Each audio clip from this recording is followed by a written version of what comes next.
ਪੰਜਾਬ 'ਚ ਜਿਸ ਤਰੀਕੇ ਦੇ ਨਾਲ ਭਾਜਪਾ ਦੇ ਆਗੂ ਇੱਕ-ਇੱਕ ਕਰਕੇ ਭਾਜਪਾ ਛੱਡ ਕੇ ਜਾ ਰਹੇ, ਜਿੱਦਾਂ ਮੈਂ ਅਨਿਲ ਜੋਸ਼ੀ ਦੀ ਗੱਲ ਕੀਤੀ ਹੈ, ਅਜੀਤ ਭੁੱਲਰ ਦੀ ਗੱਲ ਕੀਤੀ ਹੈ, ਕੁਝ ਹੋਰ ਆਗੂ ਵੀ ਛੱਡ ਕੇ ਜਾ ਰਹੇ ਹੈ। ਸਥਿਤੀ ਤਾਂ ਪਹਿਲਾਂ ਵੀ ਭਾਜਪਾ ਦੀ ਇਸ ਤਰ੍ਹਾਂ ਦੀ ਸੀ, ਪਰ ਹੁਣ ਇੰਝ ਲੱਗ ਰਿਹਾ ਕਿ ਭਾਜਪਾ ਦਾ ਜਿਹੜਾ ਰਾਜਸੀ ਭਵਿੱਖ ਹੈ ਉਹ ਪੰਜਾਬ 'ਚ ਬਿਲਕੁਲ ਹੀ ਅੰਧਕਾਰ ਵੱਲ ਜਾ ਰਿਹਾ ਹੈ। ਭਾਜਪਾ ਨੇ ਇਹ ਆਖਿਆ ਕਿ 2022 ਦੇ ਵਿੱਚ ਸਰਕਾਰ ਅਸੀਂ ਬਣਾਵਾਂਗੇ। ਇਹ ਸ਼ਾਇਦ ਉਹਦਾ ਹਿੱਸਾ ਵੀ ਮੰਨਿਆ ਜਾ ਸਕਦਾ। ਕੁਝ ਕਿਸਾਨ ਆਗੂ ਵੀ ਇਹਦੇ ਤੇ ਬੋਲੇ ਨੇ ਕਿ ਅੰਦਰੋਂ ਗਤੀ ਇੱਕ ਨੇ, ਤਾਏ ਚਾਚੇ ਦੇ ਘਰ ਨੇ, ਜੇ ਤਾਏ ਦੇ ਨੇ ਮੰਜਾ ਢਾਇਆ ਚਾਚੇ ਦੇ ਘਰ 'ਚ ਜਾ ਕੇ ਢਾਲਿਆ। ਰਹੀ ਕਿਸਾਨ ਅੰਦੋਲਨ ਦੀ ਗੱਲ, ਇਹਦਾ ਇੰਪੈਕਟ 101% ਹੈਗਾ ਔਰ ਆਉਣ ਵਾਲੇ ਸਮੇਂ 'ਚ ਹੋਏਗਾ। ਔਰ ਚੋਣਾਂ ਦੇ ਸਮੇਂ ਦੇ ਉੱਪਰ ਜੋ ਨਜ਼ਰ ਆ ਰਿਹਾ, ਅਗਰ ਅਸੀਂ ਕਹੀਏ ਤੇ ਉਹਦੇ ਤੋਂ ਨਜ਼ਰ ਆ ਰਿਹਾ ਕਿ ਡੈਫੀਨਿਟਲੀ ਇਹਦਾ ਅਸਰ ਰਹੇਗਾ। ਜਗਤਾਰ ਜੀ, ਜੇ ਅੱਜ ਅਕਾਲੀ ਦਲ ਤੁਸੀਂ ਕਹਿ ਸਕਦੇ ਹੋ ਮਗਰਲੀਆਂ ਇਲੈਕਸ਼ਨਾਂ 'ਚ 15 ਸੀਟਾਂ ਤੇ ਆਇਆ ਸੀ, ਇਹੀ ਮੁੱਦੇ ਉਹਦੇ ਲਈ ਜ਼ਿੰਮੇਵਾਰ ਸੀ। ਔਰ ਮੈਂ ਸਮਝਦਾ ਕਿ ਇਹਨਾਂ ਮੁੱਦਿਆਂ ਦਾ ਕੋਈ ਹੱਲ ਨਹੀਂ ਹੋਇਆ। ਈਵਨ ਪ੍ਰੈਜ਼ੈਂਟ ਗਵਰਨਮੈਂਟ ਜਿਹੜੀ ਕੈਪਟਨ ਅਮਰਿੰਦਰ ਸਿੰਘ ਦੀ ਸੀ, ਉਹਨਾਂ ਨੇ ਵੀ ਕੋਈ ਸੰਜੀਦਗੀ ਨਹੀਂ ਦਿਖਾਈ, ਇਹਨਾਂ ਨੂੰ ਹੱਲ ਕਰਨ ਦੀ ਕੋਈ ਕੋਸ਼ਿਸ਼ ਨਹੀਂ ਕੀਤੀ। ਔਰ ਜੋ ਮੈਨੂੰ ਨਜ਼ਰ ਆ ਰਿਹਾ ਹੈ, ਇਹਦਾ ਖਮਿਆਜ਼ਾ ਜੇ ਆਉਣ ਵਾਲੇ 6 ਮਹੀਨੇ 'ਚ ਇਹ ਪ੍ਰੈਜ਼ੈਂਟ ਗਵਰਨਮੈਂਟ ਕੁਝ ਨਾ ਕਰ ਸਕੀ, ਇਹਨਾਂ ਨੂੰ ਵੀ ਉਹਦਾ ਖਮਿਆਜ਼ਾ ਭੁਗਤਣਾ ਪਏਗਾ। ਨਜ਼ਰੀਆ ਦੀ ਜੋ ਜਗਤਾਰ ਸਿੰਘ ਸਿੱਧੂ ਨੂੰ ਦਰਸ਼ਕਾਂ ਨੂੰ ਸਤਿ ਸ਼੍ਰੀ ਅਕਾਲ, ਸਵਾਗਤ ਹੈ। ਭਾਰਤੀ ਜਨਤਾ ਪਾਰਟੀ ਦੀ ਕੌਮੀ ਲੀਡਰਸ਼ਿਪ ਵੱਲੋਂ ਕਿਸਾਨ ਵਿਰੋਧੀ ਜਿਹੜੇ ਫੈਸਲੇ ਲਏ ਗਏ ਹੈ, ਉਹਦੇ ਨਤੀਜੇ ਹੁਣ ਪੰਜਾਬ 'ਚ ਆਉਣੇ ਸ਼ੁਰੂ ਹੋ ਗਏ ਹੈ। ਭਾਜਪਾ ਦੇ ਪੰਜਾਬ 'ਚ ਸਾਬਕਾ ਕੈਬਨਿਟ ਮੰਤਰੀ ਅਨਿਲ ਜੋਸ਼ੀ, ਇੱਦਾਂ ਹੀ ਭਾਜਪਾ ਦੇ ਇੱਕ ਹੋਰ ਸੀਨੀਅਰ ਨੇਤਾ ਜਿਹੜੇ ਕਿ ਕਿਸਾਨੀ ਨਾਲ ਵੀ ਸੰਬੰਧ ਰੱਖਦੇ ਹੈ, ਅਜੀਤ ਭੁੱਲਰ, ਤੇ ਕੁਝ ਹੋਰ ਆਗੂ ਭਾਜਪਾ ਦਾ ਪੱਲਾ ਛੱਡ ਕੇ ਹੁਣ ਅਕਾਲੀ ਦਲ 'ਚ ਸ਼ਾਮਲ ਹੋ ਰਹੇ ਹੈ। ਸਵਾਲ ਤਾਂ ਇਹ ਵੀ ਪੈਦਾ ਹੁੰਦਾ ਕਿ ਭਾਜਪਾ ਆਗੂਆਂ ਦੇ ਅਕਾਲੀ ਦਲ 'ਚ ਆਉਣ ਦੇ ਨਾਲ ਕੀ ਅਕਾਲੀ ਆਗੂ ਆਪਣੇ ਆਪ ਨੂੰ ਮਜ਼ਬੂਤ ਸਥਿਤੀ 'ਚ ਮਹਿਸੂਸ ਕਰਨਗੇ। ਇਸ ਤੋਂ ਵੀ ਵੱਡਾ ਸਵਾਲ ਕਿਸਾਨੀ ਏਜੰਡੇ ਦੇ ਵਿਰੁੱਧ ਜੋ ਨਫ਼ਰਤ ਦਾ ਏਜੰਡਾ ਭਾਜਪਾ ਨੇ ਲਗਾਤਾਰ ਰੱਖਿਆ ਹੋਇਆ ਹੈ, ਉਸ ਏਜੰਡੇ ਦੇ ਚੱਲਦਿਆਂ ਕਿ ਭਾਜਪਾ ਉੱਤਰੀ ਖਿੱਤੇ 'ਚ ਆਪਣੀ ਛਾਕ ਬਚਾ ਪਾਏਗੀ। ਇਹਨਾਂ ਸਾਰੇ ਮੁੱਦਿਆਂ ਤੇ ਮੇਰੇ ਨਾਲ ਪੈਨਲ ਤੇ ਸਾਡੇ ਇਸ ਖਿੱਤੇ ਦੇ ਸੀਨੀਅਰ ਜਰਨਲਿਸਟ ਕਦਾਵਰ ਬੁੱਧੀਜੀਵੀ ਮੇਰੀ ਬੇਨਤੀ ਪ੍ਰਵਾਨ ਕਰਕੇ ਜੁੜ ਚੁੱਕੇ, ਜਿਨ੍ਹਾਂ 'ਚ ਹਰਕਮਲਜੀਤ ਸਿੰਘ ਜੀ ਨੇ, ਜਸਪਾਲ ਢਿੱਲੋਂ ਜੀ ਨੇ, ਡਾਕਟਰ ਮਦਨੀ ਸੋਤਾ। ਤਿੰਨੇ ਮਹਿਮਾਨਾਂ ਨੂੰ ਪੈਨਲ ਤੇ ਆਉਣ ਲਈ ਤੁਹਾਡੇ ਸਾਰਿਆਂ ਵੱਲੋਂ ਜੀ ਆਖਦਾ, ਵੈਲਕਮ ਕਰਦਾ। ਹਰਕਮਲ ਜੀ, ਬੀਇੰਗ ਏ ਸੀਨੀਅਰ ਜਰਨਲਿਸਟ, ਮੈਂ ਪਹਿਲਾ ਸਵਾਲ ਤੁਹਾਡੇ ਤੋਂ ਲੈਣ ਲੱਗਿਆ। ਪੰਜਾਬ 'ਚ ਜਿਸ ਤਰੀਕੇ ਦੇ ਨਾਲ ਭਾਜਪਾ ਦੇ ਆਗੂ ਇੱਕ-ਇੱਕ ਕਰਕੇ ਭਾਜਪਾ ਛੱਡ ਕੇ ਜਾ ਰਹੇ, ਜਿੱਦਾਂ ਮੈਂ ਅਨਿਲ ਜੋਸ਼ੀ ਦੀ ਗੱਲ ਕੀਤੀ ਹੈ, ਅਜੀਤ ਭੁੱਲਰ ਦੀ ਗੱਲ ਕੀਤੀ ਹੈ, ਕੁਝ ਹੋਰ ਆਗੂ ਵੀ ਛੱਡ ਕੇ ਜਾ ਰਹੇ ਹੈ। ਸਥਿਤੀ ਤਾਂ ਪਹਿਲਾਂ ਵੀ ਭਾਜਪਾ ਦੀ ਇਸ ਤਰ੍ਹਾਂ ਦੀ ਸੀ, ਪਰ ਹੁਣ ਇੰਝ ਲੱਗ ਰਿਹਾ ਕਿ ਭਾਜਪਾ ਦਾ ਜਿਹੜਾ ਰਾਜਸੀ ਭਵਿੱਖ ਹੈ ਉਹ ਪੰਜਾਬ 'ਚ ਬਿਲਕੁਲ ਹੀ ਅੰਧਕਾਰ ਵੱਲ ਜਾ ਰਿਹਾ ਹੈ। ਜੀ ਹਰਕਮਲ ਜੀ। ਬਿਲਕੁਲ ਠੀਕ ਹੈ ਤੁਹਾਡੀ ਗੱਲ। ਦੇਖੋ, ਬੇਸਿਕਲੀ ਭਾਜਪਾ ਆਪਣੇ ਆਪ ਨੂੰ ਹੁਣ ਤੱਕ ਇਹ ਕਹਿੰਦੀ ਰਹੀ ਹੈ ਕਿ ਅਸੀਂ ਪੰਜਾਬ ਦੀ ਇੱਕ ਜਿਹਨੂੰ ਤੁਸੀਂ ਘੱਟ ਗਿਣਤੀ ਵੀ ਕਹਿ ਸਕਦੇ ਹੋ ਕਿ ਅਸੀਂ ਹਿੰਦੂ ਕਮਿਊਨਿਟੀ ਦੀ ਨੁਮਾਇੰਦਗੀ ਕਰਦੇ ਹਾਂ। ਲੇਕਿਨ ਅਸਲੀਅਤ ਇਹ ਵੇ ਕਿ ਪੰਜਾਬ ਦਾ ਹਿੰਦੂ, ਸਿੱਖ ਔਰ ਬਾਕੀ ਜਿਹੜੇ ਭਾਈਚਾਰੇ ਮੁਸਲਮਾਨ ਜਾਂ ਈਸਾਈ ਪੰਜਾਬ ਦੇ ਸਾਰੇ ਬੜੇ ਸੈਕੂਲਰ ਕਿਸਮ ਦੇ ਨੇ। ਉਹ ਕਦੀ ਵੀ ਬਹੁਤੀ ਜਿਹੜੀ ਇਹ ਫਿਰਕੂ ਕਿਸਮ ਦੀ ਸਿਆਸਤ ਹੈ, ਫਿਰਕੂ ਕਿਸਮ ਦੇ ਨਾਅਰਿਆਂ ਦਾ ਸਾਥ ਨਹੀਂ ਦਿੰਦੇ। ਇਹੀ ਕਾਰਨ ਹੈਗਾ ਕਿ ਭਾਜਪਾ ਨੂੰ ਪੰਜਾਬ ਦੇ ਵਿੱਚ ਈਵਨ ਹਿੰਦੂਆਂ ਵੱਲੋਂ ਵੀ ਕਦੀ ਚੰਗਾ ਬਹੁਤਾ ਰਿਸਪੌਂਸ ਨਹੀਂ ਮਿਲਿਆ ਅੱਜ ਤੱਕ। ਭਾਜਪਾ ਦਾ ਜੇ ਤੁਸੀਂ ਸਾਰਾ ਟਰੈਕ ਰਿਕਾਰਡ ਦੇਖੋ, ਇੱਕ ਵਾਰੀ ਅਕਾਲੀਆਂ ਦੇ ਤੰਗਾੜੇ ਚੜ ਕੇ ਇਹ 12 ਸੀਟਾਂ ਲੈ ਗਏ ਸੀ, ਇਹ ਇਹਨਾਂ ਦਾ ਮੈਕਸਿਮਮ ਨੰਬਰ ਸੀ। ਔਰ ਅਦਰਵਾਈਜ਼ ਜੇ ਜਦੋਂ ਵੀ ਇਹ ਕਦੀ ਇਕੱਲੇ ਲੜੇ ਨੇ, ਇਹ ਕਦੀ 1 ਜਾਂ 2 ਸੀਟਾਂ ਤੋਂ ਵੱਧ ਅੱਗੇ ਨਹੀਂ ਜਾ ਸਕਦੇ। ਉਹ ਠੀਕ ਹੈ, ਗੁਰਦਾਸਪੁਰ ਜ਼ਿਲ੍ਹੇ ਇੱਕ ਤੋਂ ਇਹੋ ਜਿਹੀਆਂ ਸੀਟਾਂ ਹੈਗੀਆਂ ਜਿਹੜੀਆਂ ਇਹਨਾਂ ਨੂੰ ਕਦੀ ਕਦੀ ਮਿਲ ਜਾਂਦੀਆਂ। ਅਦਰਵਾਈਜ਼ ਪੰਜਾਬ 'ਚ ਇਹਨਾਂ ਦਾ ਕੋਈ ਇਹੋ ਜਿਹਾ ਆਧਾਰ ਨਹੀਂ ਹੈਗਾ ਕਿ ਭਾਜਪਾ ਆਪਣੇ ਤੌਰ ਤੇ, ਇਕੱਲੇ ਤੌਰ ਤੇ ਕਦੀ ਲੜਾਈ ਲੜ ਸਕੇ ਜਾਂ ਇਲੈਕਸ਼ਨਾਂ ਲੜ ਸਕੇ। ਜੋ ਇਹਨਾਂ ਨੇ ਇੱਕ ਨੀਤੀ ਅਪਣਾਈ, ਬੇਸ਼ੱਕ ਉਹ ਨੈਸ਼ਨਲ ਲੈਵਲ ਤੇ ਸੀ, ਕਿਸਾਨੀ ਦੇ ਵਿਰੁੱਧ ਇੱਕ ਬੜਾ ਡਟ ਕੇ ਭਾਜਪਾ ਨੇ ਸਟੈਂਡ ਲਿਆ, ਉਹਦਾ ਪੰਜਾਬ ਦੇ ਉੱਤੇ ਜਿਹੜਾ ਅਸਰ ਪੈਣਾ ਲਾਜ਼ਮੀ ਸੀ ਔਰ ਉਹ ਪੈ ਰਿਹਾ ਹੈ। ਕਿ ਭਾਜਪਾ ਜਿਹੜੀ ਹੈ ਉਹ ਟੋਟਲੀ ਕੱਟ ਆਫ ਹੋ ਗਈ ਹੈ। ਅੱਜ ਦੀ ਡੇਟ 'ਚ ਇੱਕ ਤੇ ਉਹ ਅਕਾਲੀ ਦਲ ਨਾਲੋਂ ਵੀ ਵੱਖ ਹੋ ਗਏ, ਦੂਸਰਾ ਇਸੇ ਇਸ਼ੂ ਤੇ ਕਿਸਾਨੀ ਦੇ ਇਸ਼ੂ ਤੇ ਵੱਖ ਹੋਏ, ਔਰ ਹੁਣ ਜਿਹੜੀ ਪੰਜਾਬ ਦੀ ਕਿਸਾਨੀ ਹੈ ਉਹਨੇ ਇੱਕ ਕਿਸਮ ਦਾ ਭਾਜਪਾ ਦੇ ਲੀਡਰਾਂ ਦੇ ਨੱਕ 'ਚ ਦਮ ਕੀਤਾ ਹੋਇਆ ਹੈ। ਉਹਨਾਂ ਲਈ ਲੋਕਾਂ 'ਚ ਵਿਚਰਨਾ, ਉਹਨਾਂ ਲਈ ਪਬਲਿਕਲੀ ਜਾਣਾ ਉਹ ਬਹੁਤ ਮੁਸ਼ਕਲ ਹੋਇਆ ਹੈ। ਔਰ ਮੈਨੂੰ ਜਿਹੜਾ ਨਜ਼ਰ ਆ ਰਿਹਾ ਹੈ ਕਿ ਭਾਜਪਾ ਦੇ ਬਹੁਤ ਸਾਰੇ ਲੀਡਰ ਜਿਹੜੇ ਨੇ ਆਪਣੀ ਜੀ ਕੌਮੀ ਲੀਡਰਸ਼ਿਪ ਦੀ ਜਿਹੜੀ ਸੋਚ ਹੈਗੀ ਹੈ ਜਾਂ ਨੀਤੀਆਂ ਨੇ ਉਹਦੇ ਵੀ ਬਹੁਤ ਖਿਲਾਫ ਨੇ, ਉਹਦੇ ਹੱਕ 'ਚ ਨਹੀਂ ਹੈਗੇ।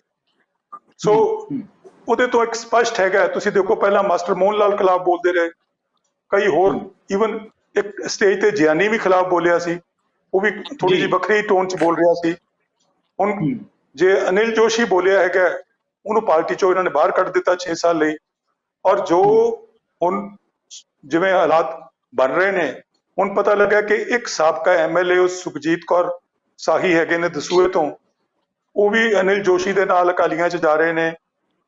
ਇੱਕ ਇਹਨਾਂ ਦਾ ਫਿਰੋਜ਼ਪੁਰ ਤੋਂ ਵੀ ਨੰਨੂ ਫਿਰੋਜ਼ਪੁਰ ਤੋਂ ਵੀ ਇੱਕ ਜਾ ਰਹੇ ਨੇ, ਇੱਕ ਲੁਧਿਆਣੇ ਤੋਂ ਸਾਬਕਾ ਕੈਂਡੀਡੇਟ ਨੇ ਜਿਹੜੇ 2017 ਚ ਬੀਜੇਪੀ ਦੀ ਟਿਕਟ ਤੇ ਲੜੇ ਸੀ, ਕਮਲ ਚੈਟਲੇ, ਉਹ ਵੀ ਉਹਨਾਂ ਦੇ ਨਾਲ ਜਾ ਰਹੇ ਨੇ।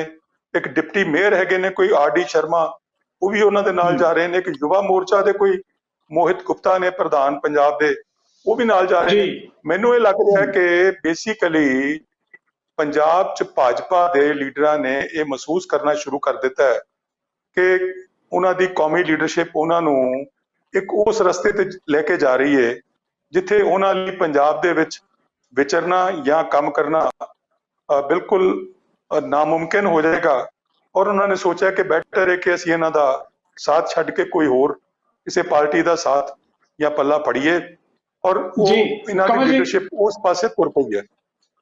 ਸਰ ਇੱਕ ਛੋਟਾ ਜਿਹਾ ਸਵਾਲ, ਪਰ ਅਹਿਮ ਸਵਾਲ ਹੈ ਜਿਸ ਤੇ ਤੁਸੀਂ ਕਮੈਂਟ ਕੀਤੇ ਵੀ ਆ, ਉਹ ਇਹ ਹੈ ਕਿ ਜਿਹੜੇ ਲੀਡਰ ਛੱਡ ਕੇ ਵੀ ਜਾ ਰਹੇ ਭਾਜਪਾ ਦੇ, ਕਿਤੇ ਲੱਗਦਾ ਕੋਈ ਇਹ ਮਹਿਸੂਸ ਕਰ ਰਿਹਾ ਕਿ ਭਾਜਪਾ ਜਿਸ ਤਰ੍ਹਾਂ ਦਾ ਕਮਿਊਨਲ ਜਾਂ ਨਫ਼ਰਤ ਦਾ ਏਜੰਡਾ ਕਿਸਾਨੀ ਦੀ ਗੱਲ ਕਰ ਲਈਏ, ਦੂਜੇ ਫਿਰਕਿਆਂ ਵਿਰੁੱਧ ਗੱਲ ਕਰ ਲਈਏ, ਦੇਸ਼ ਦੇ ਬਾਕੀ ਹਿੱਸਿਆਂ 'ਚ ਚਲਾ ਰਹੀ ਹੈ, ਸ਼ਾਇਦ ਭਾਜਪਾ ਦੀ ਜਿਹੜੀ ਲੀਡਰਸ਼ਿਪ ਛੱਡ ਕੇ ਜਾ ਰਹੀ ਹੈ ਭਾਜਪਾ ਨੂੰ, ਪੰਜਾਬ 'ਚ ਲੱਗਦਾ ਉਹਨਾਂ ਨੂੰ ਇਸ ਨਫ਼ਰਤ ਵਾਲਾ ਏਜੰਡਾ ਵੀ ਪ੍ਰਵਾਨ ਨਹੀਂ ਹੈ ਜੋ ਕੌਮੀ ਪੱਧਰ ਤੇ ਕੁਝ ਚੱਲ ਕੇ ਹੈਗੀ ਹੈ।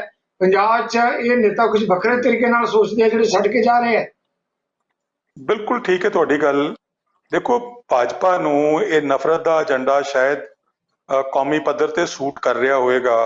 ਉਹਨਾਂ ਨੇ ਜਿਹੜਾ ਕੁਝ ਘੱਟ ਗਿਣਤੀਆਂ ਦੇ ਖਿਲਾਫ ਕੌਮੀ ਪੱਧਰ ਤੇ ਇੱਕ ਏਜੰਡਾ ਅਪਣਾਇਆ ਹੋਇਆ ਹੈ, ਇੱਕ ਫਿਰਕੂ ਏਜੰਡਾ, ਉਹਦਾ ਹੋ ਸਕਦਾ ਉਹਨਾਂ ਨੂੰ ਪੋਲੀਟੀਕਲ ਕੋਈ ਐਡਵਾਂਟੇਜ ਜਾਂ ਲਾਭ ਮਿਲ ਰਿਹਾ ਹੋਵੇ।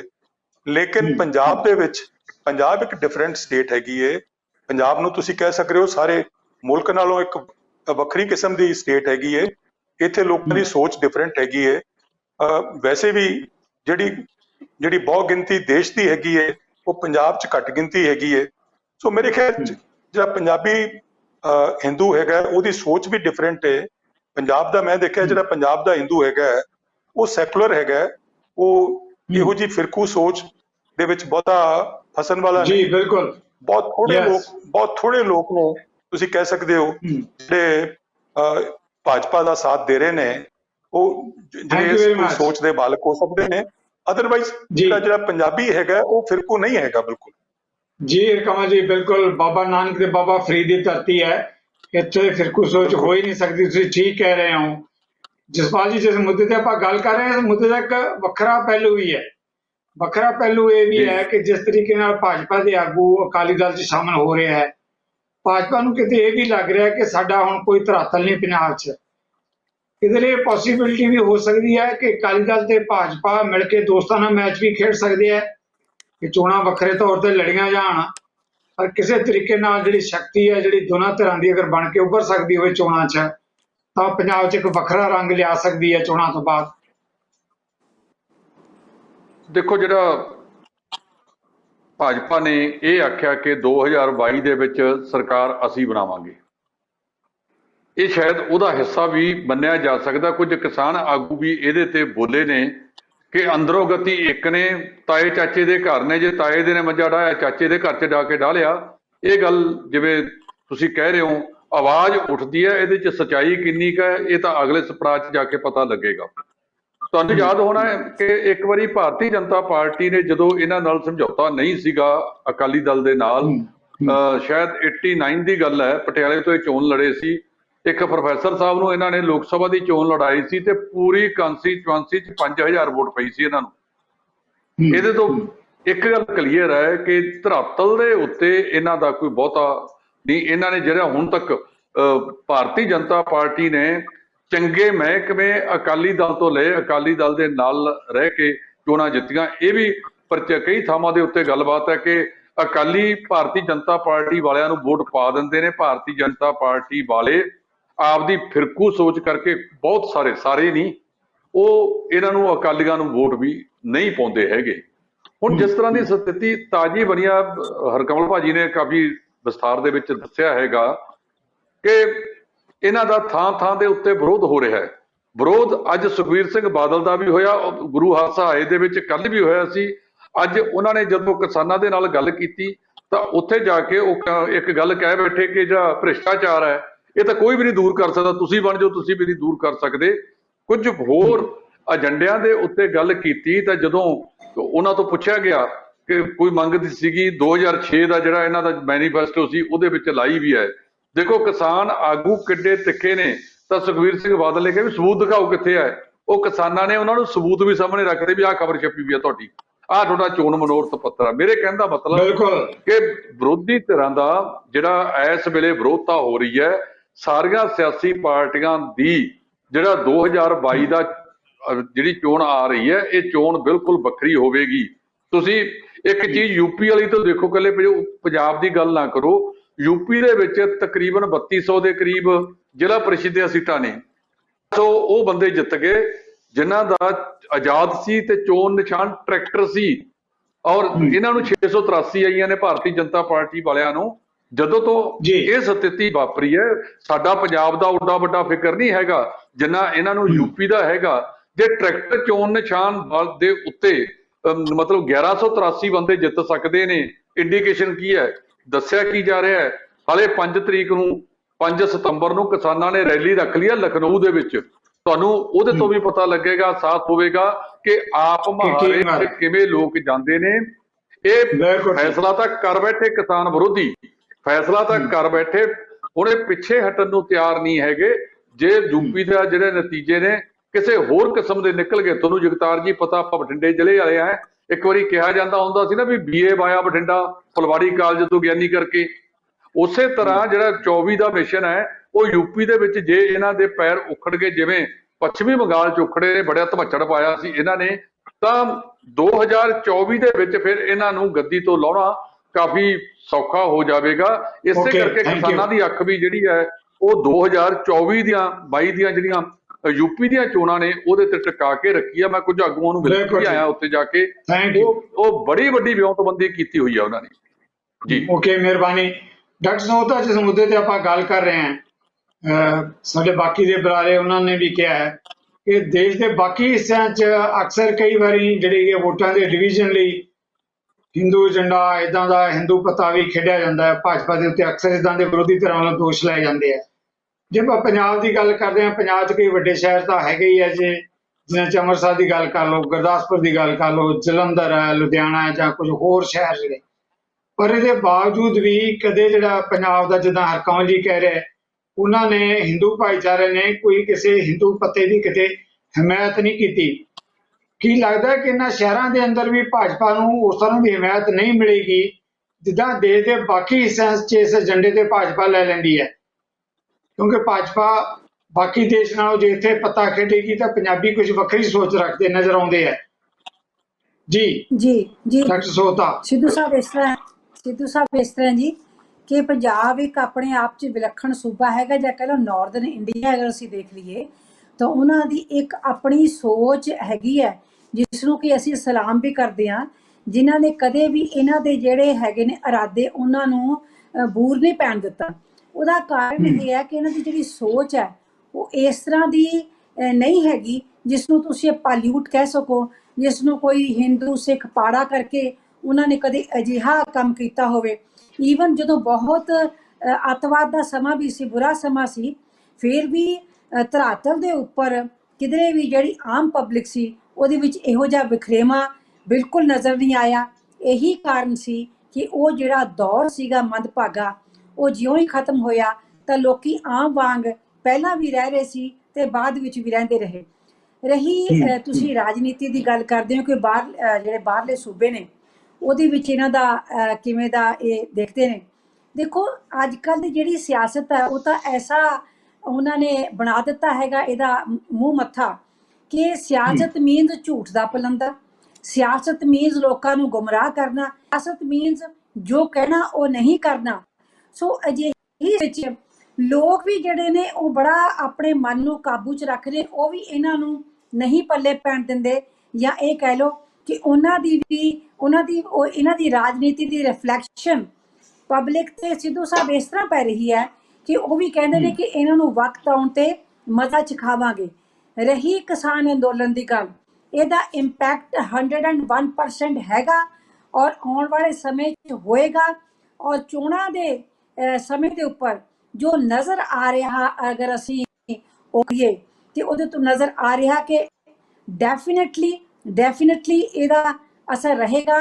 ਜਿਵੇਂ ਹੁਣ ਕੀਤੀ ਆ ਟਰੈਕਟਰ ਦੀ ਚੋਣ ਦੀ ਗੱਲ, ਇਹ ਸਾਡੇ ਪੰਜਾਬ ਵਿੱਚ ਵੀ ਮਿਊਨਿਸਪਲ ਕਾਰਪੋਰੇਸ਼ਨ 'ਚ ਨਜ਼ਰ ਆਈ ਸੀ ਕਿ ਜਿਹੜੇ ਆਜ਼ਾਦ ਉਮੀਦਵਾਰ ਸੀ ਉਹ ਕਹਿੰਦੇ ਸੀ ਕਿ ਅਸੀਂ ਟਰੈਕਟਰ ਦੇ ਚੋਣ ਲੜਨੀ ਹੈਗੀ ਆ। ਉਹਦਾ ਮਤਲਬ ਸੀ ਡਿਸਗਾਈਜ਼ ਕਰ ਲਈ।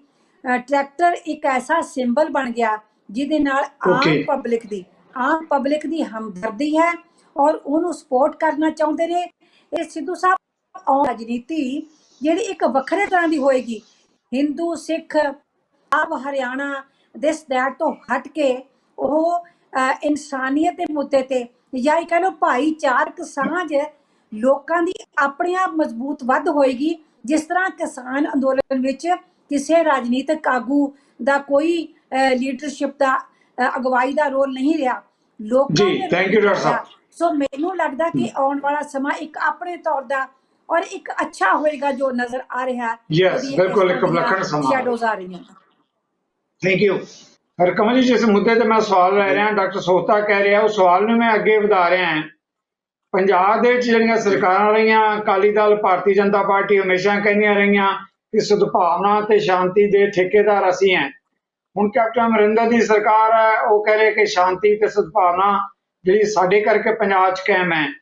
ਕੀ ਜਿਹੜਾ ਹੈਗਾ ਪੰਜਾਬ ਦਾ ਹਿੰਦੂ ਭਾਈਚਾਰਾ ਗੱਲ ਕਰ ਲਈਏ ਜਾਂ ਸਿੱਖ ਭਾਈਚਾਰਾ, ਇਹ ਉਹਨਾਂ ਦਾ ਵਡੱਪਣ ਹੈ ਜਾਂ ਉਹਨਾਂ ਦੀ ਵਡਿਆਈ ਹੈ ਸ਼ਾਂਤੀ ਕਰਕੇ ਬਾਬੇ ਨਾਨਕ ਦਾ ਸੁਨੇਹਾ ਹੈ, ਜਾਂ ਸਰਕਾਰਾਂ ਜਿਹੜੀਆਂ ਹੈਗੀਆਂ ਪੰਜਾਬ 'ਚ ਸਰਕਾਰਾਂ ਦੀ ਠੇਕੇਦਾਰੀ ਕਰਕੇ ਪੰਜਾਬ 'ਚ ਸ਼ਾਂਤੀ ਰਹਿੰਦੀ ਹੈ? ਕਿਵੇਂ ਦੇਖਦੇ ਹੋ ਇਸ ਮੁੱਦੇ ਤੇ?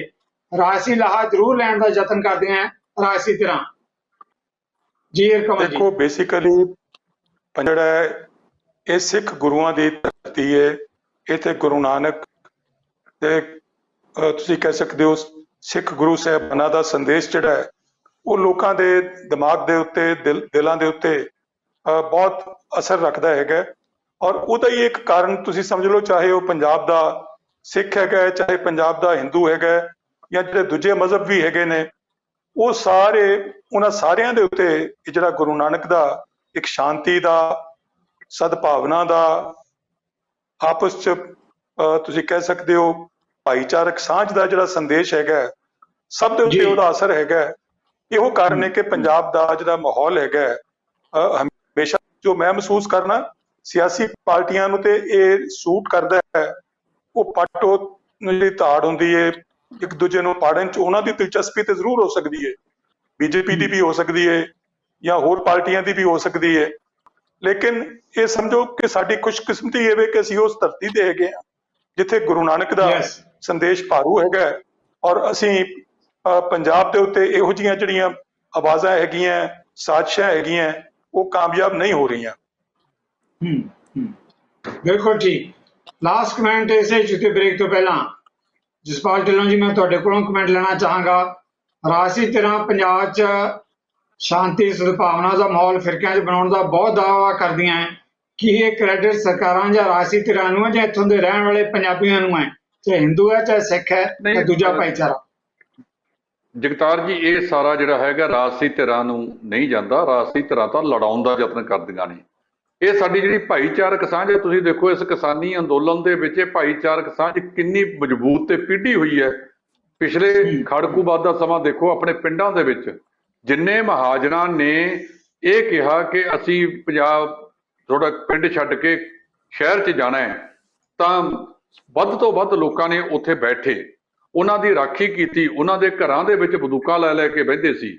ਬਠਿੰਡੇ ਦੇ ਇੱਕ ਵੱਡੇ ਡਾਕਟਰ ਨੂੰ ਜਦੋਂ ਖਾੜਕੂਆਂ ਦੇ ਵੱਲੋਂ ਜਾਂ ਕੋਈ ਹੋਰ ਲੋਕ ਸੀਗੇ ਜਿਨ੍ਹਾਂ ਨੇ ਉਹਨਾਂ ਨੂੰ ਅਗਵਾ ਕੀਤਾ, ਤਾਂ ਮੈਨੂੰ ਯਾਦ ਹੈ ਕਿ 30 ਤੋਂ 40 ਬੰਦੇ ਰੋਜ਼ ਉਹਨਾਂ ਦੇ ਘਰ ਦੇ ਵਿੱਚ ਪਹਿਰਾ ਦਿਆ ਕਰਦੇ ਸਨ, ਪਿੰਡਾਂ ਦੇ ਵਿੱਚੋਂ ਜਾ ਕੇ ਬੰਦੂਕਾਂ ਫੜ ਕੇ। ਇਹ ਜਿਹੜੀ ਸਾਡੀ ਭਾਈਚਾਰਕ ਸਾਂਝ ਹੈ ਨਾ, ਇਹਦਾ ਹੀ ਹਿੱਸਾ ਹੈ। ਤੁਸੀਂ ਇੱਕ ਚੀਜ਼ ਹੋਰ ਦੇਖੀ ਹੋਣੀ ਹੈ ਕਿ ਬਾਹਰਲੇ ਪਾਸੇ ਜਿਹੜਾ ਸਾਡਾ ਅਕਸ ਵਿਗਾੜਿਆ ਗਿਆ ਸੀ, ਜਦੋਂ ਉਹੀ ਲੋਕ ਪੰਜਾਬ ਦੀ ਧਰਤੀ ਤੇ ਆਉਂਦੇ ਸਨ ਤਾਂ ਉਹਨਾਂ ਨੇ ਇੱਥੇ ਆਦੇ ਸੀ ਕਿ ਇਹ ਤਾਂ ਜ਼ਮੀਨ ਅਸਮਾਨ ਦਾ ਫਰਕ ਹੈ। ਜੋ ਗੱਲ ਕਹੀ ਜਾ ਰਹੀ ਹੈ ਉਹ ਉਸਦੇ ਬਿਲਕੁਲ ਉਲਟ ਹੈ। ਇੱਕ ਵਾਰ ਮੈਨੂੰ ਯਾਦ ਹੈ ਕਿ ਦਿੱਲੀ ਤੋਂ ਮੁਰਥਲ ਢਾਬੇ ਦੇ ਉੱਤੇ ਖਾਣਾ ਕੇ ਦਿੱਲੀ ਦੀ ਇੱਕ ਮਹਾਜਨ ਪਰਿਵਾਰ ਸੀ, ਉਹ ਕਹਿਣ ਲੱਗਿਆ ਕਿ ਸਾਨੂੰ ਪਹਿਲਾਂ ਖਵਾ ਦਿਓ, ਅਸੀਂ ਲੁਧਿਆਣੇ ਜਾਣਾ, ਪੰਜਾਬ। ਮੇਰੇ ਮੂੰਹ ਚੋਂ ਨਿਕਲ ਗਿਆ ਕਿ ਬਾਊ ਜੀ ਕਿੱਥੇ ਜਾਣਾ ਹੈ ਤੁਸੀਂ? ਕਹਿੰਦੇ ਜੀ ਲੁਧਿਆਣੇ। ਮੈਂ ਕਿਹਾ ਗੱਡੀ ਸਾਡੇ ਪਿੱਛੇ ਲਾ ਲਿਓ, ਅਸੀਂ ਵੀ ਉੱਥੇ ਹੀ ਜਾਣਾ ਹੈਗਾ। ਰਾਤ ਨੂੰ ਸਬੱਬੀ ਉਸੇ ਵਿਆਹ ਦੇ ਵਿੱਚ ਇਕੱਠੇ ਹੋ ਗਏ। ਉਹ ਕੀ ਦੇਖਦੇ ਨੇ ਕਿ 5-6 ਹਿੰਦੂ ਜੈਂਟਲਮੈਨ, 5-7 ਸਰਦਾਰ ਤੇ ਹੋਰ ਸਾਰੇ ਇੱਕ ਦੂਜੇ ਨਾਲ ਗੱਪਾਂ ਇਕੱਠੀਆਂ, ਪੈਗ ਇਕੱਠਾ ਖੜਕਾ ਰਹੇ ਨੇ। ਉਹ ਮੈਨੂੰ ਆ ਕੇ ਪੁੱਛਣ ਲੱਗੇ ਹੈਰਾਨੀ ਨਾਲ ਕਿ ਸਰਦਾਰ ਜੀ, ਸਾਨੂੰ ਤਾਂ ਇਹ ਕਿਹਾ ਜਾਂਦਾ ਕਿ ਸਰਦਾਰ ਤੇ ਹਿੰਦੂਆਂ ਦੇ ਆਪਸ ਵਿੱਚ ਦੀ ਕਲੇਸ਼ ਹੀ ਬਹੁਤ ਵੱਡਾ, ਉਹ ਤਾਂ ਇੱਕ ਦੂਜੇ ਨੂੰ ਦੇਖ ਕੇ ਰਾਜੀ ਨਹੀਂ। ਇੱਥੇ ਤਾਂ ਸਾਰੇ ਇਕੱਠੇ ਹੋ ਕੇ ਇੱਕ ਦੂਜੇ ਨੂੰ ਭਗੜੇ ਪਾ ਰਹੇ ਨੇ। ਮੈਂ ਕਿਹਾ ਜੀ ਇਹ ਸਾਰਾ ਕੁਝ ਰਾਜਸੀ ਲੋਕਾਂ ਨੇ ਪੈਦਾ ਕੀਤਾ ਹੈ। ਸਾਡੀ ਜਿਹੜੀ ਆਪਸੀ ਸਾਂਝ ਹੈ, ਠੀਕ ਕਿਹਾ, ਇੱਕ ਮਿੰਟ ਵਾਸਤੇ ਠੀਕ ਕਿਹਾ ਕਿ ਗੁਰੂ ਸਾਹਿਬ ਨੇ ਕਿਹਾ ਮਾਨਸ ਕੀ ਜਾਤ ਸਭਾ ਏਕ ਹੈ ਪਹਿਚਾਣ ਵੋ। ਇਹ ਤਾਂ ਇਹ ਲੜਾਉਣ ਦਾ ਯਤਨ ਕਰਦੇ ਨੇ। ਮੈਨੂੰ ਤੁਸੀਂ ਦੱਸੋ ਤਾਂ ਸਹੀ, ਕਿਹੜੇ ਪਿੰਡ ਦੇ ਵਿੱਚ ਕਿ ਜਿੱਥੇ ਮਹਾਜਨਾਂ ਨੂੰ ਬਚਾਉਣ ਵਾਸਤੇ ਜਾਂ ਦੂਜੇ ਪਾਸੇ ਮਹਾਜਨ ਪਰਿਵਾਰਾਂ ਵੱਲੋਂ ਜੇ ਕੋਈ ਲੋੜ ਪੈਂਦੀ ਹੈ, ਜਿਹੜਾ ਆਪਸੀ ਰਿਸ਼ਤਾ, ਛੋਟੇ ਮੋਟੇ ਵਪਾਰ ਵੀ ਸਾਂਝੇ ਨੇ। ਇਸ ਕਰਕੇ ਇਹਨਾਂ ਸਾਨੂੰ ਖਾੜਕੂਬਾਦ ਦੇ ਵਿੱਚ ਵੀ ਇਹ ਵੰਡ ਨਹੀਂ ਸਕੇ। ਹੁਣ ਤਾਂ ਇਹਨਾਂ ਨੇ ਕੀ ਬਣਨਾ, ਇਹਨਾਂ ਨੇ ਸਿਰਫ ਸਿਆਸੀ ਰੋਟੀਆਂ ਸੇਕਣੀਆਂ ਨੇ। ਮਿਹਰਬਾਨੀ ਜਸਪਾਲ ਜੀ, ਠੀਕ ਕਹਿ ਰਹੇ ਹੋ। ਨਫ਼ਰਤ ਦਾ ਏਜੰਡਾ ਪੰਜਾਬ 'ਚ ਕੋਈ ਵੀ ਰਾਜਸੀ ਤੇ ਚਾਹੇ ਨਹੀਂ ਲਾਗੂ ਹੋਏਗਾ। ਹੁਣ ਲੈਣਾ ਇੱਕ ਛੋਟੀ ਜਿਹੀ ਬ੍ਰੇਕ ਤੋਂ ਬਾਅਦ ਇਸੇ ਮੁੱਦੇ ਤੇ ਆ ਰਹੇ ਵਾਪਸ। ਸਾਡੇ ਨਾਲ ਇਸ ਖਿੱਤੇ ਦੇ ਸੀਨੀਅਰ ਜਰਨਲਿਸਟ ਤੇ ਬੁੱਧੀਜੀਵੀ ਬਹੁਤ ਸਾਰੇ ਲਵਾਂਗੇ ਸਵਾਲ ਨਿੱਕੀ ਜਿਹੀ ਬ੍ਰੇਕ ਦੇ ਬਾਅਦ। ਨਜ਼ਰੀਏ ਦੀ ਟੀਵੀ ਦਰਸ਼ਕਾਂ ਦਾ ਬ੍ਰੇਕ ਤੋਂ ਬਾਅਦ ਸਵਾਗਤ ਹੈ। ਕਮਲ ਜੀ, ਜਿਸ ਮੁੱਦੇ ਤੇ ਆਪਾਂ ਗੱਲ ਕਰ ਰਹੇ ਸੀ, ਪੰਜਾਬ 'ਚ ਰਾਜਸੀ ਸੀਨ ਦਾ ਇੱਕ ਵੱਖਰਾ ਪਹਿਲੂ ਵੀ ਹੈ। ਜਦੋਂ ਆਪਾਂ ਅਕਾਲੀ ਦਲ ਤੇ ਭਾਰਤੀ ਜਨਤਾ ਪਾਰਟੀ ਦੀ ਗੱਲ ਕਰਦੇ ਹਾਂ, ਦਾਅਵੇਦਾਰੀਆਂ ਦੀ ਗੱਲ ਕਰਦੇ ਹਾਂ, ਮੁੱਦੇ ਵੀ ਆਪਣੇ ਆਪ 'ਚ ਬਹੁਤ ਵੱਡੀ ਭੂਮਿਕਾ ਨਿਭਾਉਣ ਜਾਣਗੇ। ਜਦੋਂ ਆਪਾਂ ਅੱਜ ਦਾ ਹੀ ਜੇ ਜ਼ਿਕਰ ਕਰੀਏ, ਕੈਪਟਨ ਅਮਰਿੰਦਰ ਸਰਕਾਰ ਨੇ ਜਿਹੜੇ ਕੋਟਕਪੂਰਾ ਗੋਲੀ ਕਾਂਡ ਹੈ, ਉਹਦੇ ਜਿਹੜਾ 9 ਅਪ੍ਰੈਲ ਨੂੰ ਆਇਆ ਫੈਸਲਾ ਸੀਗਾ ਸਿੱਟ ਦੇ ਬਾਰੇ 'ਚ, ਜਿਹੜੀ ਹਾਈ ਕੋਰਟ ਨੇ ਰੱਦ ਕਰਤੀ ਸੀ, ਹੁਣ ਸੁਪਰੀਮ ਕੋਰਟ 'ਚ ਉਹਨੂੰ ਚੁਣੌਤੀ ਦਿੱਤੀ ਗਈ ਹੈ। ਉਹਦੇ ਨਾਲ ਬਹੁਤ ਸਾਰੇ ਸਵਾਲ ਗੋਲੀ ਕਾਂਡ ਨਾਲ ਮੁੜ ਕੇ ਨਵੇਂ ਸਿਰੇ ਤੋਂ ਉੱਭਰ ਕੇ ਸਾਹਮਣੇ ਆਉਣਗੇ। ਇੱਦਾਂ ਹੀ ਆਪਾਂ ਦੂਜੇ ਮੁੱਦਿਆਂ ਦੀ ਗੱਲ ਕਰ ਲਈਏ, ਗੁਰੂ ਗ੍ਰੰਥ ਸਾਹਿਬ ਦੀ ਬੇਅਦਬੀ ਦੇ ਮੁੱਦੇ ਦੀ ਗੱਲ ਕਰ ਲਈਏ, ਕਿਸਾਨੀ ਮੁੱਦੇ ਦੀ ਗੱਲ ਕਰ ਲਈਏ। ਇਹ ਜਿਹੜੇ ਮੁੱਦੇ ਹੈ, ਕਿਤੇ ਲੱਗਦਾ ਹੈ ਕਿ ਠੀਕ ਹੈ ਕਿ ਭਾਜਪਾ ਤੇ ਅਕਾਲੀ ਦਲ ਜਿਹੜਾ ਇੱਕ ਦੂਜੇ ਦੀ ਸਾਂਝ ਦੀਆਂ ਜਿਹੜੇ ਦਾਅਵੇਦਾਰੀਆਂ ਕੀਤੀਆਂ ਜਾ ਰਹੀਆਂ, ਇਹਦੇ ਬਾਵਜੂਦ ਵੀ ਇਹ ਮੁੱਦੇ ਬਹੁਤ ਵੱਡੀ ਚੁਣੌਤੀ ਅੱਜ ਵੀ ਬਣ ਸਕਦੇ ਆ ਅਕਾਲੀ ਦਲ ਦੇ ਲਈ। ਜੀ ਕਮਲ ਜੀ। ਜਗਤਾਰ ਜੀ, ਜੇ ਅੱਜ ਅਕਾਲੀ ਦਲ ਤੁਸੀਂ ਕਹਿ ਸਕਦੇ ਹੋ ਮਗਰਲੀਆਂ ਇਲੈਕਸ਼ਨਾਂ 'ਚ 15 ਸੀਟਾਂ ਤੇ ਆਇਆ ਸੀ, ਇਹੀ ਮੁੱਦੇ ਉਹਦੇ ਲਈ ਜ਼ਿੰਮੇਵਾਰ ਸੀ। ਔਰ ਮੈਂ ਸਮਝਦਾ ਕਿ ਇਹਨਾਂ ਮੁੱਦਿਆਂ ਦਾ ਕੋਈ ਹੱਲ ਨਹੀਂ ਹੋਇਆ। ਈਵਨ ਪ੍ਰੈਜ਼ੈਂਟ ਗਵਰਨਮੈਂਟ ਜਿਹੜੀ ਕੈਪਟਨ ਅਮਰਿੰਦਰ ਸਿੰਘ ਦੀ ਸੀ, ਉਹਨਾਂ ਨੇ ਵੀ ਕੋਈ ਸੰਜੀਦਗੀ ਨਹੀਂ ਦਿਖਾਈ, ਇਹਨਾਂ ਨੂੰ ਹੱਲ ਕਰਨ ਦੀ ਕੋਈ ਕੋਸ਼ਿਸ਼ ਨਹੀਂ ਕੀਤੀ। ਔਰ ਜੋ ਮੈਨੂੰ ਨਜ਼ਰ ਆ ਰਿਹਾ ਹੈ, ਇਹਦਾ ਖਮਿਆਜ਼ਾ ਜੇ ਆਉਣ ਵਾਲੇ 6 ਮਹੀਨੇ 'ਚ ਇਹ ਪ੍ਰੈਜ਼ੈਂਟ ਗਵਰਨਮੈਂਟ ਕੁਝ ਨਾ ਕਰ ਸਕੀ, ਇਹਨਾਂ ਨੂੰ ਵੀ ਉਹਦਾ ਖਮਿਆਜ਼ਾ ਭੁਗਤਣਾ ਪਏਗਾ। ਅਕਾਲੀ ਤੇ ਚਲੋ ਭੁਗਤਣਗੇ। ਮੇਰੇ ਖਿਆਲ 'ਚ ਪੰਜਾਬ ਦੇ ਲੋਕ ਜਿਹੜੇ ਨੇ ਏਡੀ ਛੇਤੀ ਭੁੱਲਣ ਵਾਲੇ ਨਹੀਂ ਹੈਗੇ ਕਿ ਉਹ 5 ਸਾਲਾਂ 'ਚ ਭੁੱਲ ਜਾਣਗੇ ਕਿ ਜੀ ਅਕਾਲੀ ਦਲ ਨੇ ਕੀ ਕੀਤਾ ਸੀ, ਜਾਂ ਇਹ ਹੁਣ ਜਿਹੜੇ 5 ਸਾਲ ਨੇ ਕਾਂਗਰਸ ਨੇ ਕੀ ਕੀਤਾ। ਤੁਸੀਂ ਦੇਖੋ, ਇੱਕ ਸਾਡੀ ਪੰਜਾਬ ਪੁਲਿਸ ਜਾ ਕੇ ਕੈਲਕਟਾ 'ਚ ਤੇ ਗੈਂਗਸਟਰਸ ਨੂੰ ਮਾਰ ਸਕਦੀ ਹੈ, ਉਤੋਂ ਮੱਧ ਪ੍ਰਦੇਸ਼ ਤੋਂ ਪਿਸਤੌਲਾਂ ਫੜ ਕੇ ਲੈ ਕੇ ਆ ਸਕਦੀ ਹੈ, ਹੋਰ ਦੂਜੇ ਸੂਬਿਆਂ ਤੋਂ ਨਿੱਕੇ ਜਿਹੜੇ ਛੋਟੇ ਤੁਸੀਂ ਕਹਿ ਸਕਦੇ ਹੋ ਚੋਰ ਗੈਂਗਸਟਰ ਫੜ ਕੇ ਲਿਆ ਸਕਦੇ ਨੇ। ਔਰ ਇਸ ਕੇਸ ਦੇ ਵਿੱਚ ਜਿਹੜਾ ਬੇਅਦਬੀਆਂ ਦਾ ਕੇਸ, ਗੁਰੂ ਗ੍ਰੰਥ ਸਾਹਿਬ ਦੀ ਬੇਹੁਰਮਤੀ ਦਾ ਕੇਸ ਹੈ, ਉਹਦੇ 'ਚ ਹੁਣ ਜਾ ਕੇ ਅਸੀਂ ਕੋਈ 6 ਸਾਲ ਬਾਅਦ ਅੱਜ ਇਹ ਸੋਚ ਰਹੇ ਹਾਂ ਕਿ 3 ਬੰਦੇ ਪੀਓ ਕੀਤੇ ਜਾਣ ਹੁਣ ਪ੍ਰੋਸੈਸ ਸ਼ੁਰੂ ਹੋ ਰਿਹਾ ਹੈ ਉਹਨਾਂ ਨੂੰ ਪੀਓ ਕਰਨ ਲਈ। ਔਰ ਅਸਲੀਅਤ ਇਹ ਹੈ ਕਿ ਅੱਧਾ ਟਾਈਮ ਇਹਦੇ ਚੋਂ 3-4 ਸਾਲ ਤੇ ਉਹਨਾਂ ਨੂੰ ਪੁਲਿਸ ਸਿਕਿਉਰਿਟੀ ਦਿੱਤੀ ਹੋਈ ਸੀ। ਇੱਕ ਪਾਸੇ ਉਹ ਦੋਸ਼ੀ ਸੀ, ਵਾਂਟਡ ਸਨ ਇਸ ਕੇਸ ਦੇ ਵਿੱਚ, ਔਰ ਪੰਜਾਬ ਗਵਰਨਮੈਂਟ ਨੇ ਉਹਨਾਂ ਨੂੰ ਸਿਕਿਉਰਿਟੀ ਦਿੱਤੀ ਸੀ, ਪੁਲਿਸ ਦੀਆਂ ਜਿਪਸੀਆਂ ਨਾਲ ਦਿੱਤੀਆਂ ਹੋਈਆਂ ਸੀ।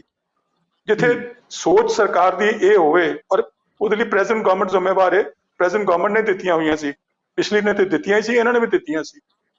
ਮੈਨੂੰ ਜੋ ਲੱਗ ਰਿਹਾ ਹੈ ਕਿ ਨਾ ਅਕਾਲੀਆਂ ਨੇ ਕਦੀ ਸੰਜੀਦਗੀ ਦਿਖਾਈ ਇਸ ਮਸਲੇ ਨੂੰ ਹੱਲ ਕਰਨ ਲਈ। ਪਹਿਲੇ ਦਿਨ ਤੋਂ ਅਕਾਲੀਆਂ ਨੂੰ ਪਤਾ ਸੀ ਕਿ ਜ਼ਿੰਮੇਵਾਰ ਲੋਕ ਕੌਣ ਨੇ, ਲੇਕਿਨ ਉਹਨਾਂ ਨੇ ਦੋਸ਼ੀ ਜਿਹੜੇ ਅਸਲ ਦੋਸ਼ੀਆਂ ਵੱਲ ਜਾਣ ਦੀ ਕੋਸ਼ਿਸ਼ ਨਹੀਂ ਕੀਤੀ। ਉਹੀ ਕਾਰਨ ਮੈਨੂੰ ਜਿਹੜਾ ਨਜ਼ਰ ਆ ਰਿਹਾ ਕਿ ਪ੍ਰੈਜ਼ੈਂਟ ਗਵਰਨਮੈਂਟ ਜਿਹੜੀ ਸੀ ਇਹਦੇ 'ਚ ਠੀਕ ਹੈ ਕਿ ਜਿਹੜੇ ਅਸਲ ਦੋਸ਼ੀ ਸੀ ਸਾਹਮਣੇ ਆ ਗਏ, ਉਹ ਫੜ ਲਏ ਉਹਨਾਂ ਨੇ ਕੁਛ, ਲੇਕਿਨ ਜਿਹੜਾ ਮੇਨ ਕਨਸਪੀਰੇਟਰ ਇਸ ਕੇਸ 'ਚ ਸੀ ਬਾਬਾ ਸਰਸਾ ਵਾਲਾ, ਉਹ ਗਵਰਨਮੈਂਟ ਬਿਲਕੁਲ, ਇਹ ਪ੍ਰੈਜ਼ੈਂਟ ਗਵਰਨਮੈਂਟ ਵੀ ਨਹੀਂ ਸੀ ਚਾਹੁੰਦੀ ਕਿ ਉਹਨੂੰ ਹੱਥ ਪਾਇਆ ਜਾਏ। ਹਾਲਾਂਕਿ ਤੁਸੀਂ ਦੇਖੋ ਹਰਿਆਣਾ ਗਵਰਨਮੈਂਟ ਨੇ ਜੇਲ੍ਹ 'ਚ ਜਾ ਕੇ ਉਹਨੂੰ ਪੁੱਛਗਿੱਛ ਕਰਨ ਦੀ ਪਰਮਿਸ਼ਨ ਦੇ ਦਿੱਤੀ ਸੀ, ਫਿਰ ਵੀ ਪੰਜਾਬ ਪੁਲਿਸ ਨੇ ਜਾ ਕੇ ਪੁੱਛਗਿੱਛ ਨਹੀਂ ਕੀਤੀ ਉਹਦੀ। ਸੋ ਇਹਦੇ ਤੋਂ ਭਾਵਨਾ ਇਹਨਾਂ ਦੀ ਵੀ ਸਪਸ਼ਟ ਹੈ ਕਿ ਇਹ ਕਿੰਨੇ ਕੁ ਸਿੰਸੀਅਰ ਹੈਗੇ ਨੇ। ਤਾਂ ਮੈਨੂੰ ਲੱਗਦਾ ਕਿ ਇਹ ਸਾਰਿਆਂ ਨੂੰ, ਜਿਨ੍ਹਾਂ ਲੋਕਾਂ ਨੇ ਇਹੋ ਜਿਹੇ ਸੈਂਸਿਟਿਵ ਇਸ਼ੂਜ਼ ਦੇ ਉੱਤੇ ਲੋਕਾਂ ਦੀਆਂ ਭਾਵਨਾਵਾਂ ਨੂੰ ਨਾਲ ਖੇਡਿਆ ਹੈਗਾ, ਉਹਨਾਂ ਨੂੰ ਤੁਸੀਂ ਕਹਿ ਸਕਦੇ ਹੋ ਹਰਟ ਕੀਤਾ ਹੈਗਾ, ਉਹਨਾਂ ਨੂੰ ਅਲਟੀਮੇਟਲੀ ਭੁਗਤਣਾ ਤੇ ਪਏਗਾ। ਔਰ ਇਹ ਸਾਰੇ ਜਿਹੜੇ ਇਸ਼ੂਜ਼ ਨੇ, ਇਹ ਜਿੰਨੇ ਡਰੱਗ ਦਾ ਇਸ਼ੂ ਹੈਗਾ, ਤੁਸੀਂ ਦੇਖੋ ਉਹਦਾ ਕੀ ਹੱਲ ਹੋਇਆ, ਮਾਫੀਏ ਦਾ ਇਸ਼ੂ ਸੀ ਉਹਦਾ ਕੀ ਹੱਲ ਹੋਇਆ। ਉਹਨਾਂ ਦਾ ਆਪਣਾ ਪ੍ਰਦੇਸ਼ ਕਾਂਗਰਸ ਦਾ ਪ੍ਰਧਾਨ ਜਿਹੜਾ ਹੈਗਾ, ਉਹ ਸਵੇਰ ਤੋਂ ਸ਼ਾਮ ਤੱਕ ਰੌਲਾ ਪਾ ਰਿਹਾ ਹੈ ਕਿ ਇਹਨੂੰ ਹੱਲ ਕਰੋ, ਤੁਸੀਂ ਰਿਪੋਰਟ ਸਾਹਮਣੇ ਲੈ ਕੇ ਆਓ। ਮੇਰੇ ਖਿਆਲ 'ਚ ਨਾ ਮਗਰਲੀ ਗਵਰਨਮੈਂਟ 'ਚ ਦਿਲਚਸਪੀ ਸੀ, ਨਾ ਇਸ ਗਵਰਨਮੈਂਟ 'ਚ ਕੋਈ ਦਿਲਚਸਪੀ ਹੈ। ਸਾਰੀਆਂ ਇਹ ਜਿਹੜੀਆਂ ਸਿਆਸੀ ਧਿਰਾਂ ਨੇ, ਸਿਆਸੀ ਲੀਡਰ ਨੇ, ਮੈਂ ਦੇਖਿਆ ਕਿ ਇਹਨਾਂ ਦਾ ਵਰਤਾਰਾ ਬਿਲਕੁਲ ਇੱਕੋ ਜਿਹਾ, ਸੋਚ ਇੱਕੋ ਜਿਹੀ ਹੈ। ਸਿਰਫ ਉਹਨਾਂ ਨੇ, ਤੁਸੀਂ ਕਹੋ ਕਿ ਝੰਡੇ ਔਰ ਆਪਣੇ ਪਲੇਟਫਾਰਮ ਆਪਣੇ ਅਲੱਗ-ਅਲੱਗ ਰੱਖੇ ਨੇ, ਪਰ ਕੰਮ ਕਰਨ ਦੇ ਤੌਰ ਤਰੀਕੇ ਸਭ ਦੇ ਇੱਕੋ ਜਿਹੇ ਨੇ। ਜੀ, ਢੰਗ ਇੱਕੋ ਹੀ ਹੈ। ਚਾਹੇ ਅਕਾਲੀ ਦਲ ਦੀ ਸਰਕਾਰ ਹੋਵੇ, ਸਮੇਤ ਸੈਣੀ ਉਦੋਂ ਵੀ ਬਾਹਰ ਘੁੰਮਦੇ ਰਹੇ, ਚਾਹੇ ਕੈਪਟਨ ਅਮਰਿੰਦਰ ਦੀ ਸਰਕਾਰ ਹੋਵੇ, ਤਾਂ ਹੁਣ ਜਾ ਕੇ ਕਿਤੇ ਸਾਬਕਾ ਡੀਜੀਪੀ ਸਮੇਤ ਸੈਣੀ ਨੂੰ ਵੀ ਕਿ ਜਾਇਦਾਦ ਦੇ ਮਾਮਲੇ 'ਚ ਹੱਥ ਪਾਇਆ ਗਿਆ। ਕੀ ਬਣਦਾ ਕੀ ਨਹੀਂ ਬਣਦਾ, ਇਹ ਤਾਂ ਅਦਾਲਤਾਂ ਤੇ ਅੱਗੇ ਜਿਹੜੀ ਜਾਂਚ ਆ ਉਹੀ ਦੱਸੇਗੀ। ਜਸਪਾਲ ਜੀ, ਜਿਸ ਮਾਮਲੇ ਤੇ ਆਪਾਂ ਗੱਲ ਕਰ ਰਹੇ ਹਾਂ, ਚਿਹਰਿਆਂ ਦਾ ਆਉਣਾ ਜਾਣਾ ਦੂਜੀਆਂ ਰਾਜਸੀ ਧਿਰਾਂ ਵੀ ਕਰ ਰਹੀਆਂ, ਆਪ ਵੀ ਕਰ ਰਿਹਾ, ਬਾਕੀ ਵੀ ਕਰ ਰਿਹਾ। ਆਪਾਂ ਕਿਉਂਕਿ ਅਕਾਲੀ ਦਲ ਤੇ ਭਾਜਪਾ ਦੇ ਏਜੰਡੇ ਦੀ ਗੱਲ ਕਰ ਰਹੇ ਹਾਂ। ਕੋਈ ਰਾਜਸੀ ਆਗੂਆਂ ਦੇ ਅਕਾਲੀ ਦਲ 'ਚ ਜਾਣ ਨਾਲ, ਦੂਜੇ ਪਾਸੇ ਆਉਣ ਦੇ ਨਾਲ ਜਿਹੜਾ ਹੈਗਾ, ਕੀ ਲੱਗਦਾ ਕਿ ਜਿਹੜੇ ਏਜੰਡੇ ਜਿਨ੍ਹਾਂ ਕਰਕੇ ਅੱਗੇ ਐਡੀ ਵੱਡੀ ਮਾਰ ਪਈ, ਉਹ ਏਜੰਡਿਆਂ ਤੋਂ ਲੋਕ ਭੁਲਾ ਕੇ ਚਿਹਰਿਆਂ ਦੀ ਰਾਜਨੀਤੀ ਕਰਨਗੇ? ਪੰਜਾਬ ਦੇ ਵਿੱਚ ਏਜੰਡੇ ਛੱਡੇ ਜਾ ਸਕਦੇ ਹੈ ਜਿਨ੍ਹਾਂ ਏਜੰਡਿਆਂ ਦੇ ਐਡੇ ਵੱਡੇ ਸਵਾਲ ਉੱਠਦੇ ਰਹੇ ਆ ਪਿਛਲੇ ਸਮੇਂ 'ਚ? ਬਿਲਕੁਲ ਛੱਡੇ ਨਹੀਂ ਜਾ ਸਕਦੇ। ਮੈਂ ਤੁਹਾਨੂੰ ਤਾਜ਼ਾ ਉਦਾਹਰਨ ਦਿੰਦਾ। ਮੈਂ 2-3 ਦਿਨ ਦਿੱਲੀ ਲਾ ਕੇ ਆਇਆ ਕਿ ਉੱਥੇ ਦਿੱਲੀ ਸਿੱਖ ਮੈਨੇਜਮੈਂਟ ਕਮੇਟੀ ਦੀਆਂ ਚੋਣਾਂ ਹੋ ਰਹੀਆਂ ਨੇ। ਜਿਹੜੀ ਗੱਲ ਹਰਕਮਲ ਜੀ ਨੇ ਛੱਡੀ ਹੈ ਗੁਰੂ ਗ੍ਰੰਥ ਸਾਹਿਬ ਦੀ ਬੇਅਦਬੀ ਵਾਲੀ, ਹੈਰਾਨ ਹੋਣਗੇ ਕਿ ਉੱਥੇ ਪੂਰੀ ਵੱਡੀ ਪੱਧਰ ਦੇ ਉੱਤੇ ਜਿਹੜੀ ਗੁਰੂ ਗ੍ਰੰਥ ਸਾਹਿਬ ਦੀ ਬੇਅਦਬੀ ਦਾ ਮੁੱਦਾ ਚੱਲ ਰਿਹਾ ਹੈ, ਤੇ ਜਿਹੜੀ ਧਿਰ ਅਕਾਲੀ ਦਲ ਵੱਲੋਂ ਲੜ ਰਹੀ ਹੈ, ਦੂਜਿਆਂ ਨੂੰ ਤਾਂ ਛੱਡੋ, ਉਹਨਾਂ ਨੇ ਵੀ ਆਪਦੇ ਜਿਹੜੇ ਇਹ ਅਹਿਲਕਾਰ ਨੇ, ਇਹਨਾਂ ਦੀਆਂ ਫੋਟੋਆਂ ਨਾ ਪਿਛਲੇ ਵਾਰੀ ਲਾਈਆਂ ਸੀ, ਨਾ ਐਕਤੀ ਲਾਈਆਂ ਨੇ। ਉਹ ਕਹਿੰਦੇ, ਮੈਂ ਇੱਕ ਨੂੰ ਪੁੱਛਿਆ ਵੀ ਤੁਸੀਂ ਆਪਦੇ ਜਿਹੜੇ ਇਹ ਵੱਡੇ ਵੱਡੇ ਅਹਿਲਕਾਰ ਤੁਹਾਡੇ ਸਰਪ੍ਰਸਤ ਨੇ, ਇਹਨਾਂ ਦੀਆਂ ਫੋਟੋਆਂ ਕਿਉਂ ਨਹੀਂ ਲਾਈਆਂ?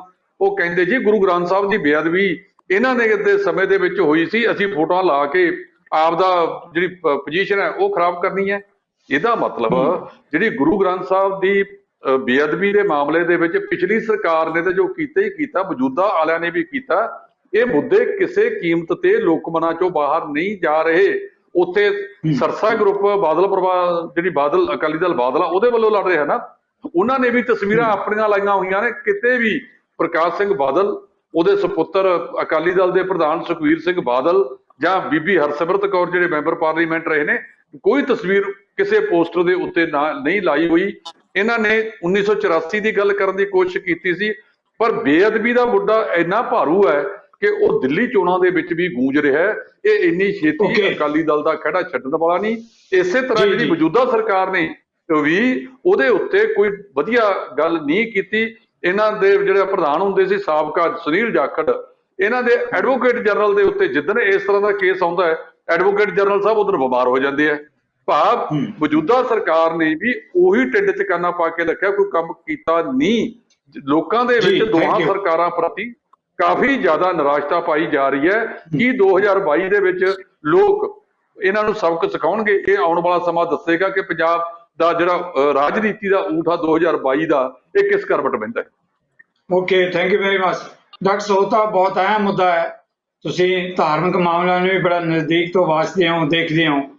ਪੰਜਾਬ ਦੇ ਅੰਦਰ ਗੁਰੂ ਗ੍ਰੰਥ ਸਾਹਿਬ ਦੀ ਬੇਅਦਬੀ ਦੀ ਗੱਲ ਕਰ ਲਈਏ, ਕੋਟਕਪੂਰਾ ਗੋਲੀकांड ਦੀ ਗੱਲ ਕਰ ਲਈਏ, ਪਿਛਲੇ ਲੰਬੇ ਸਮੇਂ ਤੋਂ ਇੰਨੇ ਸਾਲਾਂ ਦੇ ਦੌਰਾਨ ਨਾ ਅਕਾਲੀ ਦਲ ਨੇ ਕੀਤਾ, ਨਾ ਕੈਪਟਨ ਅਮਰਿੰਦਰ ਨੇ ਕੁਝ ਕੀਤਾ। ਹੁਣ ਚਿਹਰਿਆਂ ਦੀ ਰਾਜਨੀਤੀ ਜ਼ਰੂਰ ਕਰ ਰਿਹਾ ਹੈ ਕਿ ਉਧਰ ਜਾ ਰਿਹਾ, ਉਧਰ ਜਾ ਰਿਹਾ। ਇਹਦੇ ਨਾਲ ਕੀ ਪਾਰਟੀਆਂ ਦੇ ਭਾਅ ਜਿਹੜੇ ਇਤਰਾਜ਼ ਚੜਾ ਆਏਗਾ, ਜਾਂ ਪੰਜਾਬੀ ਫੇਰ ਵੀ ਉਹਨਾਂ ਮੁੱਦਿਆਂ ਨੂੰ ਲੈ ਕੇ ਬੈਠੇ ਹੈ ਕਿ ਆਖਿਰ ਇਹ ਮੁੱਦਿਆਂ ਦੇ ਉੱਤੇ ਤਾਂ ਜਿਹੜਾ ਹੈਗਾ ਫੈਸਲਾ ਹੋਏਗਾ, ਜਾਂ ਜਵਾਬ ਮੰਗਣਗੇ ਪੰਜਾਬੀ। ਕਿਵੇਂ ਦੇਖਦੇ ਹੋ ਇਹਨਾਂ ਸਵਾਲਾਂ ਨੂੰ ਡਾਕਟਰ ਸੋਹਤਾ? ਸਿੱਧੂ ਸਾਹਿਬ, ਬੜਾ ਇਹ ਸੰਜੀਦਾ ਸਵਾਲ ਵੀ ਹੈ ਤੇ ਇਹਦਾ ਜਵਾਬ ਵੀ ਉਹਨੇ ਸੰਜੀਦਾ ਹੈਗਾ। ਦੇਖੋ, ਅਸੀਂ ਅਗਰ ਗੁਰੂਆਂ ਪੀਰਾਂ ਦੀ ਧਰਤੀ, ਵਿਰਸੋਈ ਧਰਤੀ ਦਾ ਜ਼ਿਕਰ ਕਰੀਏ ਤਾਂ ਬਾਬੇ ਨਾਨਕ ਨੂੰ ਕਿਹਾ ਸੀ ਕਿ ਹਿੰਦੂ ਵੱਡਾ ਕਿ ਮੁਸਲਮਾਨ ਹੋਈ। ਹੁਣ ਅਸੀਂ ਸ਼ੁਭ ਅਮਲਾ ਵਾਜੋ ਦੋਨੋਂ, ਨਾ ਹਿੰਦੂ ਵੱਡਾ ਨਾ ਮੁਸਲਮਾਨ, ਕਿਹਾ ਸ਼ੁਭ ਅਮਲਾ ਵਾਜੋ ਦੋਨੋਂ ਰੋਈ। ਇਸੇ ਤਰ੍ਹਾਂ ਹੀ ਤਿਲਕ ਜੰਜੂ ਦੀ ਰਾਖੀ ਵਾਸਤੇ ਗੁਰੂ ਸਾਹਿਬ ਨੇ ਜਿਹੜੀ ਸੀਗੀ ਉਹ ਗੁਰੂ ਤੇਗ ਬਹਾਦਰ ਜੀ ਨੇ ਸ਼ਹਾਦਤ ਦਿੱਤੀ, ਉਹਨਾਂ ਦੀ ਰੱਖਿਆ ਵਾਸਤੇ, ਹਿੰਦੂਆਂ ਦੀ ਰੱਖਿਆ ਵਾਸਤੇ। ਇਸੇ ਤਰ੍ਹਾਂ ਹੀ ਗੁਰੂ ਸਾਹਿਬ ਨੇ ਹਿੰਦੂ ਰਾਜਿਆਂ ਨੂੰ ਬਚਾਉਣ ਦੀ ਖਾਤਰ ਆਪਣਾ ਕਲੀਆਂ ਦਾ ਜਿਹੜਾ ਚੋਲਾ ਸੀ ਉਹਨਾਂ ਨੂੰ ਬਚਾਉਣ ਲਈ ਬਾਹਰ ਕੱਢਿਆ। ਇਸ ਕਰਕੇ ਬੜਾ ਲੰਬਾ ਸਾਡਾ ਇਤਿਹਾਸ ਹੈਗਾ, ਬਹੁਤ ਹੀ ਪਾਏਦਾਰ ਸਾਡੇ ਪਾਸ ਸਾਖੀਆਂ ਨੇ ਜਿਨ੍ਹਾਂ ਨੂੰ ਬਿਰਤਾਂਤ ਥੋੜੇ ਸਮੇਂ 'ਚ ਨਹੀਂ ਕੀਤਾ ਜਾ ਸਕਦਾ। ਸੋ ਇਸ ਗੱਲੋਂ ਤਾਂ ਬਿਲਕੁਲ ਉਹ ਕੋਰੇ ਨੇ, ਲੋਕਾਂ ਨੇ ਇਹਨਾਂ ਦੇ ਇਸ ਭਰਮਾਉਣ ਵਿੱਚ ਨਹੀਂ। ਦੂਸਰੀ ਰਹੀ ਗੱਲ ਵੀ, ਪਾਰਟੀਆਂ ਬਦਲ ਕੇ, ਪਾਲੇ ਬਦਲ ਕੇ ਆਪਣੇ ਆਪ ਨੂੰ ਜੋਖ ਕੇ ਇੱਧਰ ਮੈਂ ਭਾਰੀ ਹਾਂ ਕਿ ਇੱਧਰ ਹਲਕਾ ਆ, ਉਸ ਤਰ੍ਹਾਂ ਵੀ ਲੋਕ ਜਿਹੜੇ ਨੇ ਉਹ ਇਹਨਾਂ ਦਾ ਜਿਹੜਾ ਤਮਾਸ਼ਾ ਹੈਗਾ ਉਹ ਦੇਖ ਰਹੇ ਨੇ ਕਿ ਇਹ ਕਰ ਕੀ ਰਹੇ ਨੇ। ਇਹ ਮੈਂ ਤਮਾਸ਼ਾ ਵਰਡ ਇਸ ਕਰਕੇ ਯੂਜ਼ ਕੀਤਾ ਕਿ ਅੱਜ ਤੂੰ ਮੇਰਾ ਸਾਥੀ ਹੈ, ਮੈਂ ਤੇਰਾ ਲੋਇਲ ਹੈ, ਕੱਲ ਨੂੰ ਮੈਂ ਤੇਰਾ ਦੁਸ਼ਮਣ ਹੈ ਔਰ ਮੇਰੇ ਵਾਸਤੇ ਲੋਇਲ ਹੈ।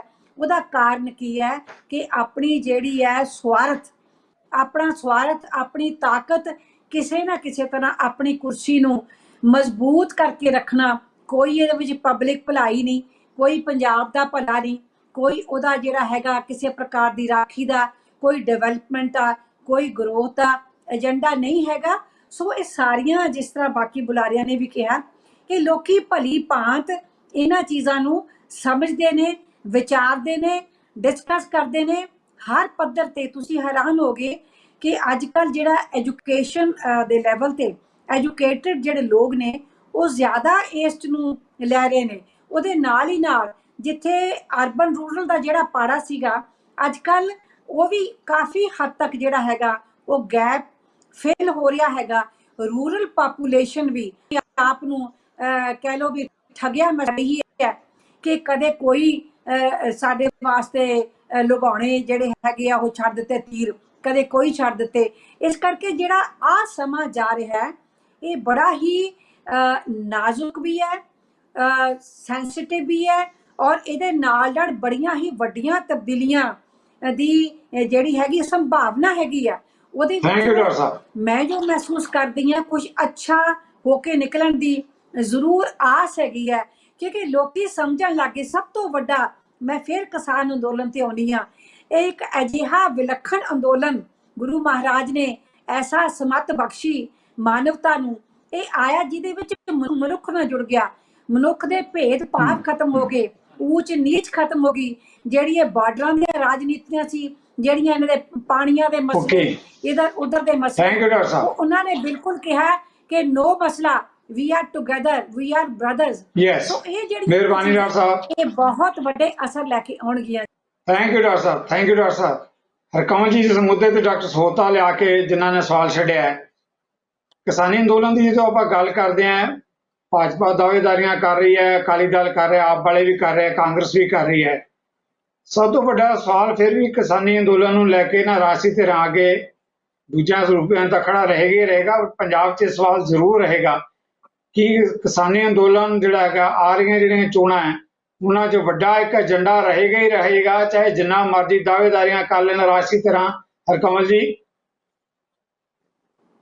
ਦੇਖੋ ਜਗਤਾਰ ਜੀ, ਜੋ ਮੈਨੂੰ ਨਜ਼ਰ ਆ ਰਿਹਾ ਹੈ, ਇੱਕ ਕਿਸਾਨੀ ਅੰਦੋਲਨ ਸਿਰਫ ਇੱਕ ਕਿਸਾਨੀ ਦਾ ਅੰਦੋਲਨ ਨਹੀਂ, ਇਹ ਇੱਕ ਬਹੁਤ ਵੱਡਾ ਇਨਕਲਾਬ ਤੁਸੀਂ ਸਮਝੋ। ਜਿਹੜਾ ਆਜ਼ਾਦ ਭਾਰਤ ਚ ਪਹਿਲਾ ਇੱਕ ਇਹੋ ਜਿਹਾ ਇੱਕ ਮੂਵਮੈਂਟ ਖੜੀ ਹੋਈ ਹੈ ਜਿਹਨੇ ਬੇਸਿਕ ਜਿਹੜੀਆਂ ਚੀਜ਼ਾਂ ਨੇ ਉਹਨਾਂ ਚ ਤਬਦੀਲੀਆਂ ਲਿਆਉਣ ਦੀ ਮੰਗ ਖੜੀ ਕੀਤੀ ਹੈ। ਕਿਸਾਨ ਆਪਣੀਆਂ ਮੰਗਾਂ ਤੇ ਕਿਸਾਨਾਂ ਦੀਆਂ ਮੰਗਾਂ ਤੇ ਉਹਨਾਂ ਦੀਆਂ ਹੈਗੀਆਂ ਨੇ, ਲੇਕਿਨ ਉਹ ਗੰਧਲੀ ਸਿਆਸਤ ਨੂੰ ਸਾਫ਼ ਕਰਨ ਦੀ ਗੱਲ ਕਰ ਰਹੇ ਨੇ, ਉਹ ਕਰਪਸ਼ਨ ਨੂੰ ਖਤਮ ਕਰਨ ਦੀ ਗੱਲ ਕਰ ਰਹੇ ਨੇ। ਤੁਸੀਂ ਦੇਖੋ ਉਹ ਬਹੁਤ ਸਾਰੇ ਜਿਹੜੇ ਹੋਰ ਇਸ਼ੂ, ਸਮਾਜਿਕ ਇਸ਼ੂ ਨੇ, ਉਹਨਾਂ ਦੀ ਗੱਲ ਕਰ ਰਹੇ ਨੇ। ਮੈਨੂੰ ਲੱਗਦਾ ਕਿ ਇਹ ਜਿਹੜਾ ਕਿਸਾਨ ਅੰਦੋਲਨ ਹੈਗਾ ਇਹ ਇਸ ਖਿੱਤੇ ਨੂੰ ਇੱਕ ਨਵੀਂ ਡਾਇਰੈਕਸ਼ਨ ਪ੍ਰਦਾਨ ਕਰੇਗਾ। ਔਰ ਜਿਵੇਂ ਤੁਸੀਂ ਕਹਿ ਰਹੇ ਹੋ ਕਿ ਆਉਣ ਵਾਲੀਆਂ ਜਿਹੜੀਆਂ ਇਲੈਕਸ਼ਨਾਂ ਹੈਗੀਆਂ ਉਹਦੇ ਤੇ ਮੈਨੂੰ ਲੱਗਦਾ ਇਹਦਾ ਬਹੁਤ ਮੇਜਰ ਅਸਰ ਪਏਗਾ। ਰੀਜ਼ਨ ਬੀਇੰਗ ਜਿਹੜਾ ਕਿਸਾਨ ਅੰਦੋਲਨ ਦੇ ਨਾਲ ਲੋਕਾਂ ਦੀਆਂ ਭਾਵਨਾਵਾਂ, ਪੰਜਾਬ ਦੇ ਲੋਕਾਂ ਦੀਆਂ ਬਹੁਤ ਡੂੰਘੀਆਂ ਜੁੜੀਆਂ ਹੋਈਆਂ ਨੇ। ਔਰ ਜੋ ਕਿਸਾਨੀ ਅੰਦੋਲਨ ਵੱਲੋਂ ਡਾਇਰੈਕਸ਼ਨ ਦਿੱਤੀ ਜਾਏਗੀ ਜਾਂ ਜਿਸ ਪਾਸੇ ਕਿਸਾਨ ਅੰਦੋਲਨ ਦਾ ਉਲਾਰ ਹੋਏਗਾ, ਤੁਸੀਂ ਦੇਖਣਾ ਕਿ ਆਉਣ ਵਾਲੀਆਂ ਇਲੈਕਸ਼ਨਾਂ ਨੂੰ ਇਹ ਅੰਦੋਲਨ ਬਹੁਤ ਵੱਡੇ ਢੰਗ ਨਾਲ ਪ੍ਰਭਾਵਿਤ ਕਰੇਗਾ। ਜੀ ਜਸਪਾਲ ਜੀ, ਇਸੇ ਮੁੱਦੇ ਤੇ ਸਵਾਲ।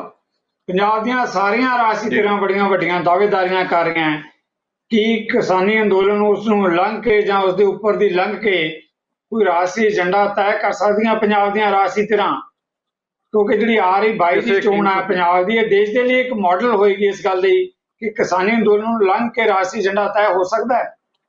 ਸੋ ਤਾਂ ਸਮ ਆ ਰਹੇ ਨੇ। ਬਿਲਕੁਲ ਕਿਸੇ ਕੀਮਤ ਤੇ ਨਹੀਂ ਹੋ ਸਕਦਾ ਜੀ। ਕਿਸਾਨੀ ਅੰਦੋਲਨ ਦਾ ਜਿਸ ਹੱਦ ਤੱਕ ਇਸ ਵੇਲੇ ਲੋਕਾਂ ਦੇ ਮਨਾਂ ਤੇ ਪ੍ਰਭਾਵ ਪੈ ਗਿਆ, ਉਹ ਪੂਰਾ ਇਹ 2022 ਦੀਆਂ ਚੋਣਾਂ ਵਿੱਚ ਉਸੇ ਤਰ੍ਹਾਂ ਰਹੇਗਾ ਕਿ ਨਵਾਂ ਏਜੰਡਾ ਤੈਅ ਹੋਵੇਗਾ। ਕਿਸਾਨਾਂ ਨੇ ਕੱਲਾ ਇਹ ਨਹੀਂ ਤੈਅ ਕੀਤਾ, ਤੁਸੀਂ ਦੇਖੋ ਜੇ ਉਹਨਾਂ ਨੇ ਵਿਪ ਜਾਰੀ ਕੀਤਾ ਤਾਂ ਜਿੰਨੀਆਂ ਵਿਰੋਧੀ ਪਾਰਟੀਆਂ ਨੇ ਸਾਰਿਆਂ ਨੇ ਤਕਰੀਬਨ ਉਹਨਾਂ ਦੀ ਗੱਲ ਮੰਨੀ। ਉੱਥੇ ਕੇਰਲ ਦੇ ਦੂਜੀਆਂ ਜਿਹੜੀਆਂ ਵਿਰੋਧੀ ਪਾਰਟੀਆਂ ਨੇ ਉਹਨਾਂ ਦੇ ਜਿਹੜੇ ਮੈਂਬਰ ਪਾਰਲੀਮੈਂਟ ਸਾਹਿਬਾਨ ਨੇ, ਭਾਵੇਂ ਉਹ ਰਾਜ ਸਭਾ ਦੇ ਨੇ ਜਾਂ ਲੋਕ ਸਭਾ ਦੇ ਨੇ, ਉਹਨਾਂ ਨੇ ਕਿਸਾਨੀ ਸੈਸ਼ਨ 'ਚ ਆ ਕੇ ਹਾਜ਼ਰੀ ਭਰੀ। ਜੇ ਵਿਪ ਜਾਰੀ ਕੀਤਾ ਉਹਦੇ ਤੇ ਵੀ ਉਹਨਾਂ ਨੇ ਖਰੇ ਉਤਰੇ ਨੇ ਔਰ ਪਾਰਲੀਮੈਂਟ ਚੱਲਣ ਨਹੀਂ ਦਿੱਤੀ ਹੈਗੀ। ਹੁਣ ਤੁਸੀਂ ਦੇਖੋ ਵੀ ਮੈਂ ਪਹਿਲਾਂ ਕਹਿ ਕੇ ਹਟਿਆ ਕਿ ਯੂਪੀ ਦੀਆਂ ਚੋਣਾਂ ਤਾਂ ਜੇ ਆਉਣੀਆਂ ਨੇ, ਜੇ ਯੂਪੀ ਦੀਆਂ ਜਿਹੜੀਆਂ ਜ਼ਿਲ੍ਹਾ ਪ੍ਰੀਸ਼ਦ ਚੋਣਾਂ ਸੀ, ਜ਼ਿਲ੍ਹਾ ਪ੍ਰੀਸ਼ਦ ਚੋਣਾਂ ਦੇ ਵਿੱਚ ਅੱਧੀਆਂ ਤੋਂ ਵੱਧ ਸੀਟਾਂ ਜਿਹੜੀਆਂ ਨੇ ਇਹ ਲੋਕ ਲਿਜਾ ਸਕਦੇ ਨੇ ਜਿਨ੍ਹਾਂ ਦਾ ਆਜ਼ਾਦ ਸੀ, ਪਰ ਚੋਣ ਨਿਸ਼ਾਨ ਟਰੈਕਟਰ ਸੀ। ਇੱਕ ਟ੍ਰੇਲਰ ਹੈ, ਇਹ ਟ੍ਰੇਲਰ ਨੇ ਭਾਰਤੀ ਜਨਤਾ ਪਾਰਟੀ ਦੀ ਜਿਹੜੀ ਹਵਾ ਹੈ ਉਹ ਸਰਕਾ ਦਿੱਤੀ ਹੈ। ਉਹ ਲਗਾਤਾਰ ਜੋ ਮਰਜ਼ੀ ਕਹਿੰਦੇ ਫਿਰਦੇ ਰਹੇ, ਦਾਅਵੇ ਜੋ ਮਰਜ਼ੀ ਕਰਦੇ, ਪਰ ਅੰਦਰ ਖਾਤੇ ਉਹਨਾਂ ਨੂੰ ਇਹ ਵਹਿਮ ਮਤਲਬ ਲਗਾਤਾਰ ਇਹ ਖਾ ਰਿਹਾ ਹੈ ਕਿ ਕੀ ਯੂਪੀ ਦੇ ਵਿੱਚ ਅਸੀਂ ਕਾਮਯਾਬ ਹੋਵਾਂਗੇ। ਇਹ ਅੰਦੋਲਨ ਨੇ ਜਿਹੜੀਆਂ 24 ਦੀਆਂ ਚੋਣਾਂ ਆਉਣੀਆਂ ਨੇ ਉਹਨਾਂ ਵਾਸਤੇ ਕਾਫੀ ਕੁਝ ਤੈਅ ਕਰਨਾ ਹੈ। ਤੁਸੀਂ ਜਾ ਕੇ ਦੇਖੋ, ਵੱਖ-ਵੱਖ ਵਰਗਾਂ ਤੋਂ ਲੋਕ 26 ਤਰੀਕ ਨੂੰ ਇੱਕ ਸਮਾਗਮ ਕਿਸਾਨਾਂ ਨੇ ਸਿੰਘੂ ਬਾਰਡਰ ਦੇ ਉੱਤੇ ਰੱਖਿਆ, ਜਿੱਥੇ ਪਹਿਲਾਂ ਹੀ ਬਾਹਰਲੇ ਰਾਜਾਂ ਦੇ ਵਿੱਚੋਂ ਲੋਕ, ਤਾਮਿਲਨਾਡੂ ਦੇ ਲੋਕ ਅਨਾਉਂਸ ਕਰਕੇ ਗਏ ਨੇ ਕਿਸਾਨ ਕਿ ਅਸੀਂ 5000 ਦਾ ਜੱਥਾ ਲੈ ਕੇ ਆਵਾਂਗੇ। ਜਿਹੜੀ 5 ਸਤੰਬਰ ਨੂੰ ਲਖਨਊ ਦੇ ਵਿੱਚ ਇਹਨਾਂ ਕਿਸਾਨਾਂ ਨੇ ਕਨਵੈਨਸ਼ਨ ਰੱਖੀ ਹੈ, ਤੁਸੀਂ ਦੇਖਿਓ ਰੈਲੀ ਦੀ ਥਾਂ ਤੇ ਰੈਲਾ ਤੈਅ ਕਰੇਗੀ। ਇਹਦਾ ਮਤਲਬ ਆਮ ਲੋਕਾਂ ਦੇ ਮਨਾਂ ਵਿੱਚ ਵੀ ਜਿਹੜਾ ਭਾਰਤੀ ਜਨਤਾ ਪਾਰਟੀ ਪ੍ਰਤੀ ਕਾਫੀ ਨਫ਼ਰਤ ਵਾਲੀ ਸਥਿਤੀ ਬਣੀ ਹੋਈ ਹੈ। ਇਹ ਜਿਹੜੇ 9 ਮਾਸ ਦੇ ਰਿਸ਼ਤੇ ਦੇ ਲੋਕਾਂ ਦੇ, ਇਸ ਕਰਕੇ ਇਹਨਾਂ ਨੂੰ ਜਿਹੜਾ ਹੈਗਾ ਭਾਰਤੀ ਜਨਤਾ ਪਾਰਟੀ ਤੋੜਨ 'ਚ ਕਾਮਯਾਬ ਨਹੀਂ ਹੋ ਸਕੇਗੀ। ਕਿਸਾਨੀ ਅੰਦੋਲਨ ਨੇ ਹਰ ਹਾਲਤ ਦੇ ਵਿੱਚ ਨਵਾਂ ਏਜੰਡਾ ਤੈਅ ਕਰਨਾ ਹੈ। Okay sir, thank you. Doctor Sohta, ਤੁਸੀਂ ਆਪਣੇ ਕਮੈਂਟਸ ਵੀ ਦੇਣਾ ਚਾਹੁੰਦੇ ਸੀ? ਜੀ, ਮੈਂ ਕਹਿ ਰਹੀ ਸੀਗੀ ਕਿ ਦੇਖੋ ਇਹ ਇੱਕ ਅੰਦੋਲਨ ਹੈ ਜਿਹਨੂੰ ਕੋਈ ਵੀ ਰਾਜਨੀਤਿਕ ਪਾਰਟੀ ਦੀ ਅਗਵਾਈ ਨਹੀਂ ਉਹਨਾਂ ਨੇ ਕਬੂਲੀ, ਔਰ ਬਿਲਕੁਲ ਉਹਨਾਂ ਨੂੰ ਕਿਹਾ ਕਿ ਸਟੇ ਅਵੇ। ਉਹਦੇ ਨਾਲ ਕੀ ਹੈ ਕਿ ਅਸੀਂ ਅੱਜ ਤੱਕ ਦੇਖਦੇ ਇਹੀ ਆਏ ਆ ਕਿ ਕੋਈ ਵੀ ਅੰਦੋਲਨ ਹੈ, ਕੋਈ ਵੀ ਰੈਲੀ ਹੈ, ਕੋਈ ਵੀ ਕੁਛ ਹੈ, ਉਹਦੇ ਵਾਸਤੇ ਅਗਵਾਈ ਇਹ ਰਾਜਨੀਤਿਕ ਲੋਕ ਹੀ ਕਰਦੇ ਸੀ। ਇਹ ਲੋਕਾਂ ਨੂੰ ਇਕੱਠੇ ਕਰਦੇ ਸੀ, ਇਹਨਾਂ ਦੇ ਪਿੱਛੇ ਉਹ ਬੀਨ ਵਾਲੇ ਵਾਂਗੂ ਜਾਂਦੇ ਸੀ ਤੇ ਇਹਨਾਂ ਦੀ ਭਾਸ਼ਣ ਸੁਣਦੇ ਸੀ ਜਾਂ ਇਹ ਆਪਣੇ ਏਜੰਡਿਆਂ ਨੂੰ ਇੱਕ ਪੂਰਾ ਕਰਦੇ ਸੀਗੇ। ਇਹਦੇ ਵਿੱਚ ਇੱਕ ਨਵੀਂ ਜਿਵੇਂ ਕਿਹਾ ਹੈਗਾ ਇਹਨਾਂ ਨੇ ਬੁਲਾਰਿਆਂ ਨੇ, ਇੱਕ ਭਾਵਾਤਮਕ ਜਿੱਥੇ ਸਾਂਝ ਹੈਗੀ ਹੈ, ਜਿਹੜੇ ਉੱਥੇ ਜਾ ਰਹੇ ਨੇ ਉਹ ਵੀ ਅੰਦਰੋਂ ਦਿਲੋਂ ਪ੍ਰਵਾਨ ਕਰਕੇ ਭਾਵਨਾਵਾਂ ਤੋਂ ਆਪਣੇ ਹਿਰਦੇ ਦੀ ਗਹਿਰਾਈ ਚੋਂ ਉਹ ਉਹਨਾਂ ਦੀ ਭਾਵਨਾ ਉੱਠਦੀ ਹੈ ਕਿ ਮੈਨੂੰ ਜਾਣਾ ਚਾਹੀਦਾ। ਮੈਂ ਜਿਹਾ ਜਿਹਾ ਆਇਆ, ਜਿਹਾ ਜਿਹਾ ਨਾ ਆਇਆ, ਜੇ ਮੈਂ ਇਸ ਅੰਦੋਲਨ ਵਿੱਚ ਹਿੱਸਾ ਨਾ ਲਿਆ ਲੋਕਾਂ ਨੇ ਤੇ ਕਹਿ ਦਿੱਤਾ ਬਿਲਕੁਲ ਕਿ ਜੀ। ਆਪਣੇ ਬੱਚਿਆਂ ਨੂੰ ਦਿਖਾਓ, ਇਹ ਤੀਰਥ ਸਥਾਨ ਬਣ ਜਾਣਾ ਹੈ। ਇਹ ਆਉਣ ਵਾਲੇ Thank ਸਮੇਂ you। ਵਿੱਚ ਜੇ ਬੱਚਿਆਂ ਨੇ ਨਾ ਦੇਖਿਆ ਤਾਂ ਮਿਹਰਬਾਨੀ ਡਾਕਟਰ ਸਾਹਿਬ ਉਸ ਸਾਹਿਬ। ਟਾਈਮ ਤੇ ਤੁਸੀਂ ਇਸ ਅੰਦੋਲਨ ਸਾਨੂੰ ਦਰਸ਼ਨ ਪਾਏ।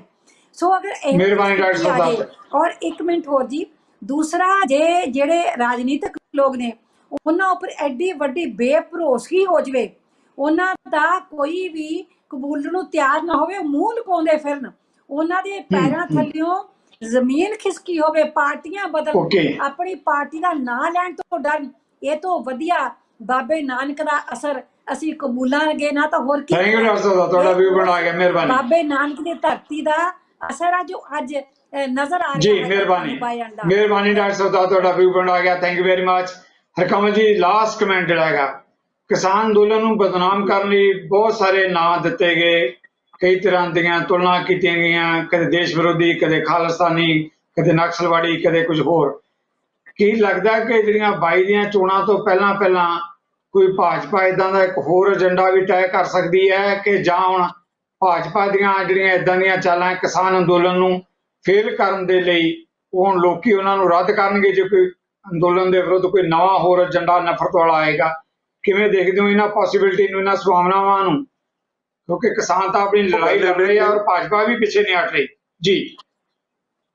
ਦੇਖੋ, ਗੱਲ ਇਹ ਵੇ ਕਿ ਭਾਜਪਾ ਲਈ ਇੱਕ ਕਿਸਾਨ ਅੰਦੋਲਨ ਜਿਹੜਾ ਹੈ ਜ਼ਿੰਦਗੀ ਮੌਤ ਦੀ ਇੱਕ ਕਿਸਮ ਦਾ ਸਵਾਲ ਬਣ ਗਿਆ ਹੈ। ਉਹਨਾਂ ਨੂੰ ਨਜ਼ਰ ਆ ਰਿਹਾ ਹੈ ਕਿ ਜਿਹੜੀਆਂ 2022 ਦੀਆਂ ਇਲੈਕਸ਼ਨ ਹੈਗੀਆਂ, ਜਿਹੜੀਆਂ ਕਿ ਉਹਨਾਂ ਲਈ ਬਹੁਤ ਇੰਪੋਰਟੈਂਟ ਨੇ, ਕੁਝ ਸਟੇਟਾਂ ਜਿੱਥੇ ਕਿ ਉਹ ਬਿਲਕੁਲ ਲੂਜ਼ ਨਹੀਂ ਕਰਨਾ ਚਾਹਣਗੇ। ਹੁਣ ਉਹਨਾਂ ਲਈ ਦੋ ਗੱਲਾਂ ਸਾਹਮਣੇ ਨੇ, ਜਾਂ ਤੇ ਉਹ ਸਟੇਟਾਂ ਲੂਜ਼ ਕਰਨ ਤੇ ਜਾਂ ਆਪਣੀ ਲੂਜ਼ ਕਰਨ। ਜੇ ਉਹ ਕਿਸਾਨ ਅੰਦੋਲਨ ਉਹਦੇ ਲਈ ਕੋਈ ਇਸ ਮਸਲੇ ਨੂੰ ਕੋਈ ਹੱਲ ਨਹੀਂ ਕਰ ਸਕਦੇ, ਸੋ ਉਹਨਾਂ ਲਈ ਆਉਣ ਵਾਲੀਆਂ ਜਿਹੜੀਆਂ ਸੂਬਿਆਂ ਦੀਆਂ ਇਲੈਕਸ਼ਨਾਂ ਨੇ ਉੱਥੇ ਬੜਾ ਇੱਕ ਕਲੀਅਰ ਹੈ ਕਿ ਉਹਨਾਂ ਨੂੰ ਵੱਡਾ ਨੁਕਸਾਨ ਹੋਏਗਾ, ਜਿਹੜਾ ਕਿ ਉਹਨਾਂ ਲਈ ਬਰਦਾਸ਼ਤ ਕਰਨਾ ਮੁਸ਼ਕਲ ਨਹੀਂ ਹੋਏਗਾ। ਉਹਨਾਂ ਦੀ ਇੱਕ ਕਿਸਮ ਦੀ ਤੁਸੀਂ ਕਹਿ ਸਕਦੇ ਹੋ ਭਾਜਪਾ ਲਈ ਜੇ ਉਹ ਇਲੈਕਸ਼ਨਾਂ ਹਾਰਦੇ ਨੇ, ਆਉਣ ਵਾਲੇ ਦਿਨਾਂ 'ਚ ਅਗਲੀਆਂ ਇਲੈਕਸ਼ਨਾਂ ਲਈ ਇੱਕ ਮੁੱਢ ਵੱਜ ਜਾਏਗਾ ਭਾਜਪਾ ਦੇ ਡਿਕਲਾਈਨ ਦਾ ਇਸ ਮੁਲਕ ਦੇ ਵਿੱਚ, ਔਰ ਜੋ ਉਹਨਾਂ ਦੀ ਇੱਕ ਛਵੀ ਬਣੀ ਹੋਈ ਹੈ ਉਹਨੂੰ ਬਹੁਤ ਵੱਡੀ ਸੱਟ ਵੱਜੇਗੀ।